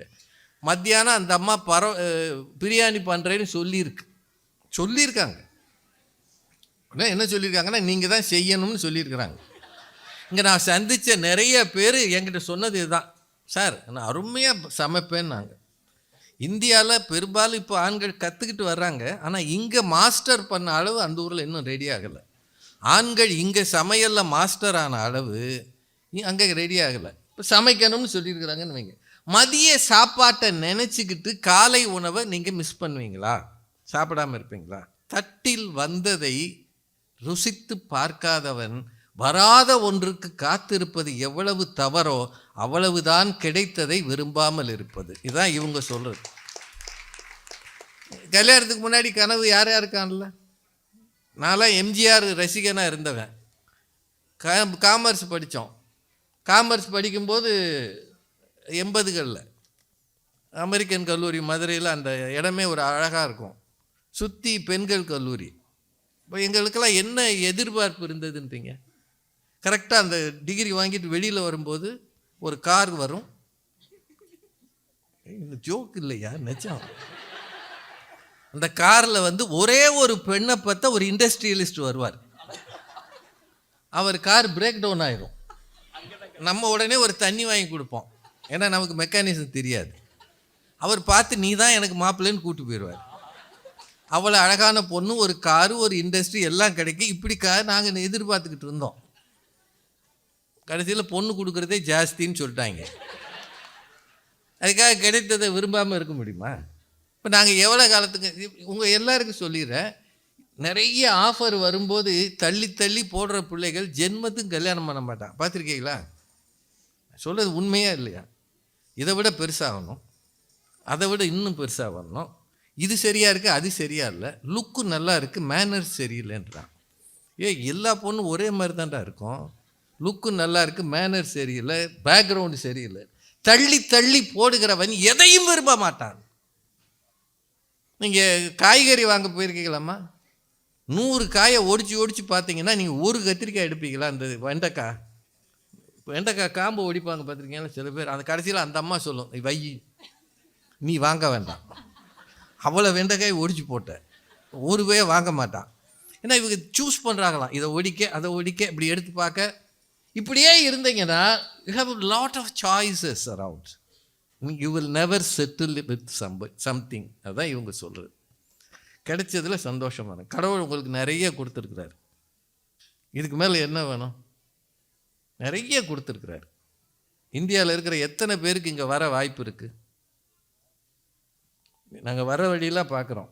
எங்களோட நிறைய பேர் தனியாக வீல் சேரில் சில தாய்மார்கள் வர்றாங்க. 60-70 வயசு அம்மா கெதியாக வர்றாங்க. மகனோ மகளோ இங்கே இருக்கிறாங்க, அல்லது மருமகனோ இங்கே இருக்கிறாங்க, ஏதோ வர்றாங்க. அங்கேருந்து வந்து அவங்க பறந்து வரும்போது அவங்க சொந்தக்காரங்களாம் எவ்வளோ யோசிப்பாங்க தெரியுமா? இவெல்லாம் போயிட்டா 6 மாதம், அதை மட்டும் அமைதியாக சொல்லுவாங்க. அங்கேயே இருந்துருவாங்களாம். 4 ட்ரெஸ்ஸு போட்டு போகிறான். ஒரு ட்ரெஸ்ஸு கூட வழி இல்லாமல் இருந்தா இவங்க அப்பா. இவளே அப்படித்தான் இருந்தா. இன்னைக்கு என்னமோ பெருசாக பீத்துறாளுங்க. இன்னமும் அமெரிக்காவுக்குள்ளேயே 6 மணி நேரம் ஓட்டுவாங்களாம்ல விமானம். அப்படி என்ன பெரிய ஊர் அது? நம்ம ஊரை விடவா பெருசு? எங்கள் அருப்புக்கோட்டையிலேருந்து பேசுவாங்க, ஏய் நீ வேறு வண்டி போயிருக்கியா? எவ்வளவு பேருடைய பொறாமைகளை ஏற்கனவே நீங்கள் சம்பாதித்திருக்கிறீர்கள். இதில் சந்தோஷப்படாமல் எதுக்காக இன்னும் இன்னும் என்று ஓடுகிறீர்கள்? ரொம்ப அழகாக ஒரு விஷயம் சொன்னார். ஓட ஓட உங்களுக்கு மிச்சம் ஸ்ட்ரெஸ் மட்டும்தான். இருப்பதை கொண்டு சிறப்புடன் வாழும் இலக்கணம் அறிந்தவன் தொழிலாளினா எம்ஜிஆர் பாட்டு. இருப்பதை வச்சுட்டு சந்தோஷப்படுங்க, கிடைத்ததை விரும்புங்கள். அது மனைவியாக இருக்கலாம், பிள்ளைகளாக இருக்கலாம், பெற்றோர். நான் கேட்டு தாய் தந்தை படைத்தாரா, அந்த அம்மா ஒரு பாட்டு. எங்கள் அப்பா அம்மா இவங்களை விட வேறு யாராக இருந்தால் நல்லா இருக்கும்னு நமக்கு தோணத்தானே செய்யுது. எனக்கு ஒரு அம்பானி வீட்டில் நான் மகனாக பிறந்திருந்தால் என்னுடைய கல்யாணத்துக்கு ரூம் செலவு மட்டும் 10 கோடி செஞ்சுருப்பாங்க. நான் ஒருவேளை இளையராஜா வீட்டில் பிள்ளையாக இருந்திருந்தால் பிறந்த உடனே ஹார்மோனியத்தில் கை வைத்திருப்பேன் இல்லையா? அப்படித்தானே? அனிருத் பையன், அனிருத்துக்கே இவ்வளவு பெரிய மரியாதைன்றது அது பெரிய குடும்பமாக இருக்கிறதுனால தானே. எல்லாருக்கும் அந்த வாய்ப்பு கிடைக்குமா என்ன? ரஜினி சார் வீட்டு பிள்ளைகள் அது. இப்போது எங்கே பிறக்கிறீர்கள்ன்றது முக்கியம் தானே. அது எனக்கு கிடைத்திருந்தால் அப்படின்னு எல்லாரும் தான் நினைக்கிறாங்க. நீங்கள் யோசிச்சு பாருங்கள், இளையராஜாவுடைய பையனாக பிறந்திருந்தால் நம்ம ஆசைப்படுறோம். ஆனால் இளையராஜா எங்கே பிறந்து இந்த இடத்துக்கு வந்தாருன்னு யோசிக்கிறோமா என்ன? ஒரு சாதாரண பண்ணப்புறம், நான் அந்த ஊருக்கு போயிருக்கிறேன். பண்ணப்புறத்தில் ஒரு சாதாரண டூரிங் டாக்ஸி இருக்கிற ஒரு ஊர் அது. அப்போது இளையராஜா சாருடைய அம்மா தவறி போனப்போ ஒரு நிகழ்ச்சிக்காக அங்கே போயிருந்தோம். அப்படி இருந்து வந்தவங்களும் இருக்காங்கல்ல. இப்போ எங்கே இருந்தாலும் மேலே வரலாம்லன்னு இவங்க 3 பேர் சொல்கிறாங்க. ரொம்ப நேரம் எடுத்துக்க விரும்பலை. கிடைத்ததில் மகிழ வேண்டும் என்பது உண்மை, சந்தோஷம். இல்லைன்னா நீங்கள் நிம்மதியாக இருக்க மாட்டீங்க. இப்போ இந்த பக்கம்லாம் நாங்கள் வரும்போது இந்த பாதையெல்லாம் எவ்வளோ அழகாக இருக்குன்றீங்க, பசுமையாக இருக்குது. இதான் வேலியாம்ல, சாக்ரமெண்டோ வேலியா? சாக்ரமெண்ட் அப்படின்றதே ஒரு ரிச்சுவலோட பேர். அது கிறிஸ்டியன் ரிச்சுவல்ன்றது பேர். இது பாரதி மேடம் தான் இந்த ஊரினுடைய ஆரிஜின்லாம் பார்த்தாங்க. இந்த ஊர் அழிவில் இருந்து பிறந்த ஊராமே. என்னங்க உண்மை தானே? நான் ஏதோ சொல்கிறேன், நீங்கள் எல்லாம் பரிதாபமாக பார்க்குறீங்க. அதில் சில பேர் உனக்கு எதுக்கியா இதெல்லாம், உனக்கு மதுரையே ஒழுங்காக தெரியாது. ஏகப்பட்ட ஃப்ளட்ஸ் வந்து தீ விபத்துகள்லேருந்து வந்த ஊராமே. கோல்டு ரஷ் இருக்கும்போது பிறந்த ஊராமே இது. ஏன்னா எதையோ ஒன்றை தேடி போனவர்கள் தான் ஒரு ஊரையே கண்டுபிடித்திருக்கிறார்கள் இல்லை? கலிஃபோர்னியாவினுடைய ஸ்டட்டர் ஒரு பேர். கலிஃபோர்னியாவின் தலைநகரமாக இந்த ஊர் இருக்குது அப்படின்னு சொல்கிறாங்க. எப்படி அமைஞ்சது? எஸ்எஃப்ஓ அவ்வளோ பெருசாக இருக்குது. ஏர்போர்ட்டே இந்தியா சைஸுக்கு இருக்குது. அது எஸ்எஃப்ஓலேருந்து எங்களை கூட்டு போனாங்க பாருங்கள் ஒரு இடம். எங்கப்பா டிராஃபிக்கில் நொந்துட்டேன் நான். ஆனால் நீங்கள் எல்லாம் ரொம்ப நல்லவங்க, பயமுறுத்தாமல் கூட்டு போகிறீங்க. எவ்வளவு நேரம் ஆகும்னா 3/4 மணி நேரம் தான் சார் ஆகும்ன்றாங்க. ஆனால் அந்த 3/4 மணி நேரம் 2 மணி நேரம் ஆனாலும் ஆகவே மாட்டேங்குது. சொல்லியே இந்த ஆட்டுக்கு அகத்திக்கரை கொடுத்து கூட்டு போவாங்கல்ல, அது பின்னாடியே போகும். நாங்கள் அது பின்னாடியே வர்றோம், எங்கே போகுதுன்னே தெரியல. அதில் ஆப்பிள்லேருந்து ஒரு மேப் இருக்குது போல், கூகுள்லேருந்து ஒரு மேப் இருக்குது போல். என் கூட வந்து ஒருத்தர் ஆப்பிள் மேப் போட்டார், ஒருத்தர் கூகுள் மேப் போட்டார். நடுவில் நான் எந்த மேப்பும் இல்லாமல் உட்காந்துருந்தேன். ஒரு விஷயத்தை யோசிங்க, வாழ்க்கையில் திருப்தின்றது வேணும். சாப்பிடும்போது மட்டும்தான் அது வரும். 4 இட்லி வச்ச பிறகு இப்படி மூஞ்ச பார்ப்போம், அதம்மா நல்லா இருக்குது சாப்பிடுங்க, நான் சொல்லணும், நீ சொல்லாத. ஐயோ உங்களை நினச்சி தான் நான் 8 வச்சுருக்கேன், இருக்கட்டும், நீ 8 வச்ச அன்னைக்கே எனக்கு தெரியும், அந்த 8 வேற இந்த 8 வேற. ஆனால் ஒரு அளவுக்கு மேலே வயிறு சொல்லுது, வேண்டாம் விட்டுரு சாப்பிடாத. மற்ற எல்லாத்துலேயும் $1 மில்லியன் வேணும்னு இவங்க ஃபெட்னாவில் கேட்குறாங்க. ஒருவேளை அதை விட ஒரு $2 லட்சம் ஜாஸ்தி வருமானம் வந்தால் வேணாம்னா சொல்லுவாங்க? நாங்கள் $1 மில்லியன் தான் வச்சுருக்குறோம், அதுக்கு மேலே 1 பைசா வேணாம் சொல்லுவாங்களா? என்ன சொல்லுவாங்க? அடுத்த ஆண்டுக்கு இதை வச்சுக்கலாம், ரிசர்வாக வச்சுக்கலாம். நீங்கள் தருவீங்கன்ற நம்பிக்கையில் நான் சொல்லிக்கிட்டு இருக்கேன் ஐயா. நீங்கள் கொடுங்க ஐயா, கடவுள் நிறைய கொடுத்துருக்கிறாருயா. இந்த வாங்குகிற கரம் எப்போது கொடுக்கிற கரமாக மாறுகிறதோ அப்போது கடவுளால் ஆசீர்வதிக்கப்பட்டவர்களாக இருப்பீர்கள், மறந்துடாது. சாப்பாட்டை தவிர எல்லாத்துலையும் இன்னும் வேண்டும் என்ற எண்ணம் இருக்கிறது. அப்படி எண்ணம் இருப்பதால் தான் மனித வர்க்கம் நகர்கிறது. தேடல் என்பது உள்ளவரை தினமும் பசி இருக்கும். தேடல் என்பது உள்ளவரை தினமும் பசி இருக்கும். தேடல் உள்ள உயிர்களுக்கே வாழ்வில் ருசி இருக்கும். Unless you go and search something. Gold rush இருந்ததுனால ஒரு நகரம் பிறந்தது. அழிவில் இருந்து மீண்டு வந்ததுன்னா நீங்கள் விரும்பியதை நோக்கி நகரலாமே அப்படின்னு இவங்க. ஒரே ஒரு விஷயம், கோவிட் நம்ம விரும்பினதா? நமக்கு கிடைச்சது. எங்கேருந்து வந்ததுன்னு எவனுக்கு தெரியல. இன்னும் ஆராய்ச்சி பண்ணிகிட்டு இருக்காங்க. ஒரே ராத்திரியில் எங்கள் ஊரை மூடிட்டாங்க. என்னங்க நடந்ததா இல்லையா? 23 மார்ச்ன்னு நினைக்கிறேன், ஒரே ஒரு அனௌன்ஸ்மெண்ட், எல்லாரும் கப்சிப். பக்கத்து வீட்டுக்கார கதவை திறந்தால் நம்ம மூடிக்கிட்டோம். அந்த வீட்டு காக்கா நம்ம வீட்டில் உட்காந்தோன்னா அது கொன்னே விடணும்னோம். அது அங்கேருந்து அது வருது, விருந்தினர் வருவாங்களாம். நீங்கள் யோசிச்சு பாருங்களேன், காக்கா வந்தால் விருந்தினர் வருவாங்கன்னாங்களா? அது 2 வருஷம் காக்கா வந்துச்சு, விருந்தினர் வரவே இல்லையே. இப்போ காக்கா சொன்னதெல்லாம் பொய்யா போச்சு இல்லை? என்னென்னவோ பண்ணி பார்த்தோம். கோவிட் வந்த உடனே உலகம் மூடியது. எத்தனை ஏர்லைன் ஒன்றும் இல்லாமல் போச்சு, அத்தனை பேருக்கு வேலை போச்சு. நாம் மட்டும் கிடைத்ததை விரும்பி ஒர்க் ஃப்ரம் ஹோம் போதும், வேலை இழப்பு போதும், இனிமேல் அமெரிக்காவுக்கு போக வேண்டாம், இப்படியெல்லாம் நினச்சிருந்தோம்னு வைங்க, என்ன ஆயிருக்கும்? கண்டுபிடிச்சானையா வேக்சின்? விரும்பியதை அடைவதற்கு விஞ்ஞானிகள் இரவு பகலாக உழைத்தார்கள் இல்லையா? அதனால்தான் நீங்களும் நானும் நேருக்கு நேராக உட்கார்ந்து பேசிக்கொண்டோம். அதில் எல்லாரும் சொன்னாங்க, இந்தியாவில் ரயிலெல்லாம் பெட்டு போட்டாங்க. ஏற்கனவே டெய்லி பெட்டு தான் போடுவாங்க. ரயிலெல்லாம் ஊரெல்லாம் என்ன சொல்லிச்சு தெரியுமா? மிக அதிகமாக பாதிக்கப்பட போவது இந்தியான்னாங்க. ஆனால் மிக சீக்கிரம் அத்தனை பேருக்கு வேக்சின் போட்டது இந்தியா தான், மறந்துடாது.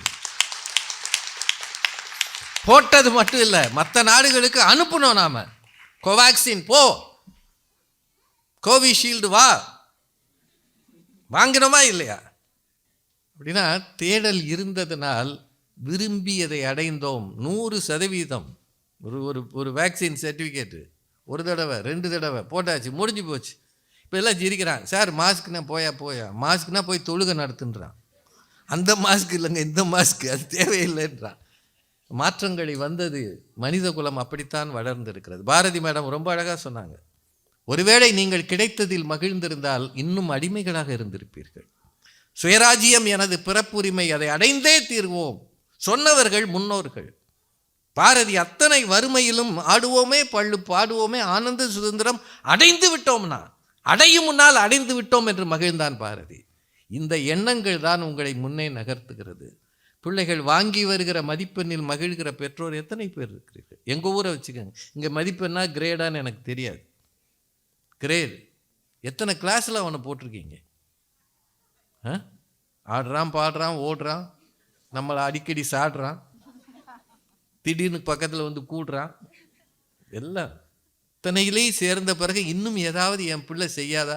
அதெல்லாம் வேடிக்கை பாருங்கள். ஸ்பெல் பியில் வருஷம் ஜெயிக்கிறதுலாம் இந்திய பிள்ளைகள் தான். அதானங்க நடக்குது.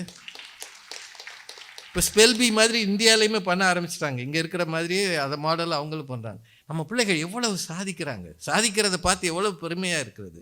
அப்படின்னா விரும்பியதை அடைவது அப்படின்றது கூடுதல் மகிழ்ச்சி தானே? என்னங்க நீங்கள் தான் சொல்லணும்.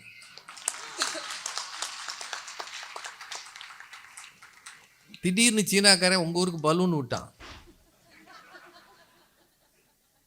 நீங்கள் என்ன சொல்லியிருக்கணும்? சீனாக்காரன் பலூன் நல்லா இருக்கு, கிடைத்ததை விரும்புவோம், பென்டகனே நீ சும்மா இரு, அவன் சுற்றி வரட்டும், உள்ள என்ன வேணாலும் இருக்கட்டும் சொன்னீங்களா? அதை சுற்றி விமானங்களை பறந்து அது அடிக்கலாமா வேணாமான்னு ஒரு நாள் அடித்து இறக்குன பிறகு தான் சந்தோஷப்பட்டீங்க இல்லையா? இல்லைங்க, ஸ்ட்ராட்டஜிக்கலாக அதானங்க நடந்தது.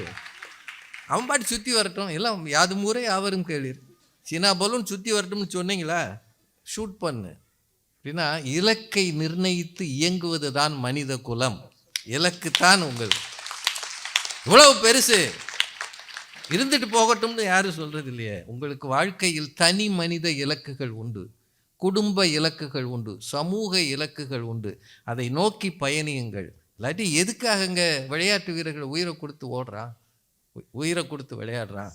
US ஓப்பனில் வந்து அந்த கப்பை அப்படி கையில் எடுத்தோடனே, விம்பிள்டனில் வந்து அந்த கப்பை கையில் எடுத்தோடனே அவன் காதலியை பார்த்து ஒரு கையாட்டுறானே, அந்த கப்புக்கு ஒரு முத்தம் கொடுக்குறானே, அந்நேரம் அவனுக்கு இருக்கிற பெருமை சந்தோஷம் வேறு யாருக்குங்க வரும்? யாருக்கு வரும்? அப்படின்னா கிடைத்ததை விரும்பி இருந்தால் வீட்டிலேயே இருக்கலாம், விரும்பியதை அடைந்தால் உலகுக்கு தெரியலாம். நான் இந்த கட்சிக்கு எதிரானவன் அல்ல, என்னையை பற்றி சொன்னதுனால சொல்லிடுறேன். பாப்பையா சார் சொல்லும்போது நான் ஒரே ஒரு வரி சொல்லியிருக்கலாம், எனக்கு பை தூக்குற வேலையே போதும், உங்கள் கூடவே இருக்கேன் அப்படின்னு சொல்லியிருந்தேன்னா கொஞ்ச நாள் பை தூக்கியிருப்பேன். அப்புறம் அவரே போர் அடித்து நீ வராதடான்னு இருப்பார். என்னமோ கடவுள், இந்த காலிங்னு சொல்கிற மாதிரி கடவுள் அருள் ஒரு மேடையில் ஏறி கொஞ்சம் பேசுனதுனால தான் இத்தனை தூரம் வந்து உங்களையெல்லாம் சந்திக்கிற வாய்ப்பு கடவுள் கொடுத்தார் இல்லையா?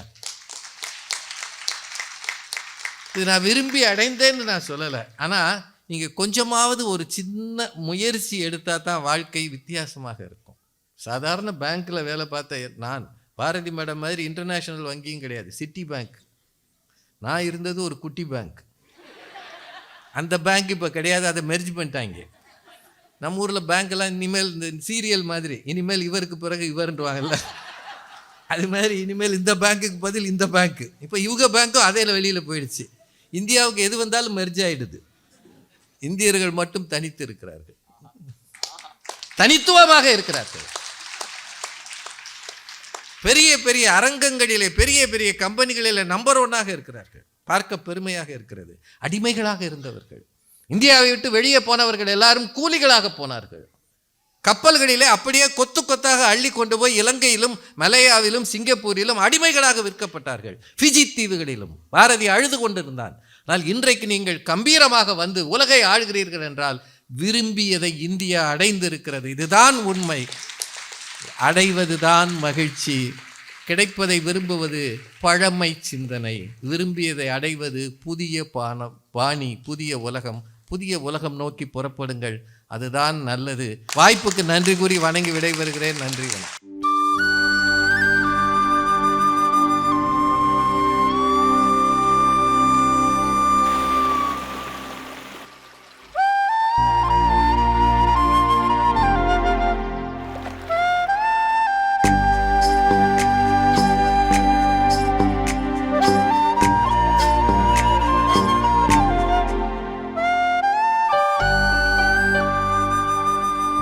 Hudson Card.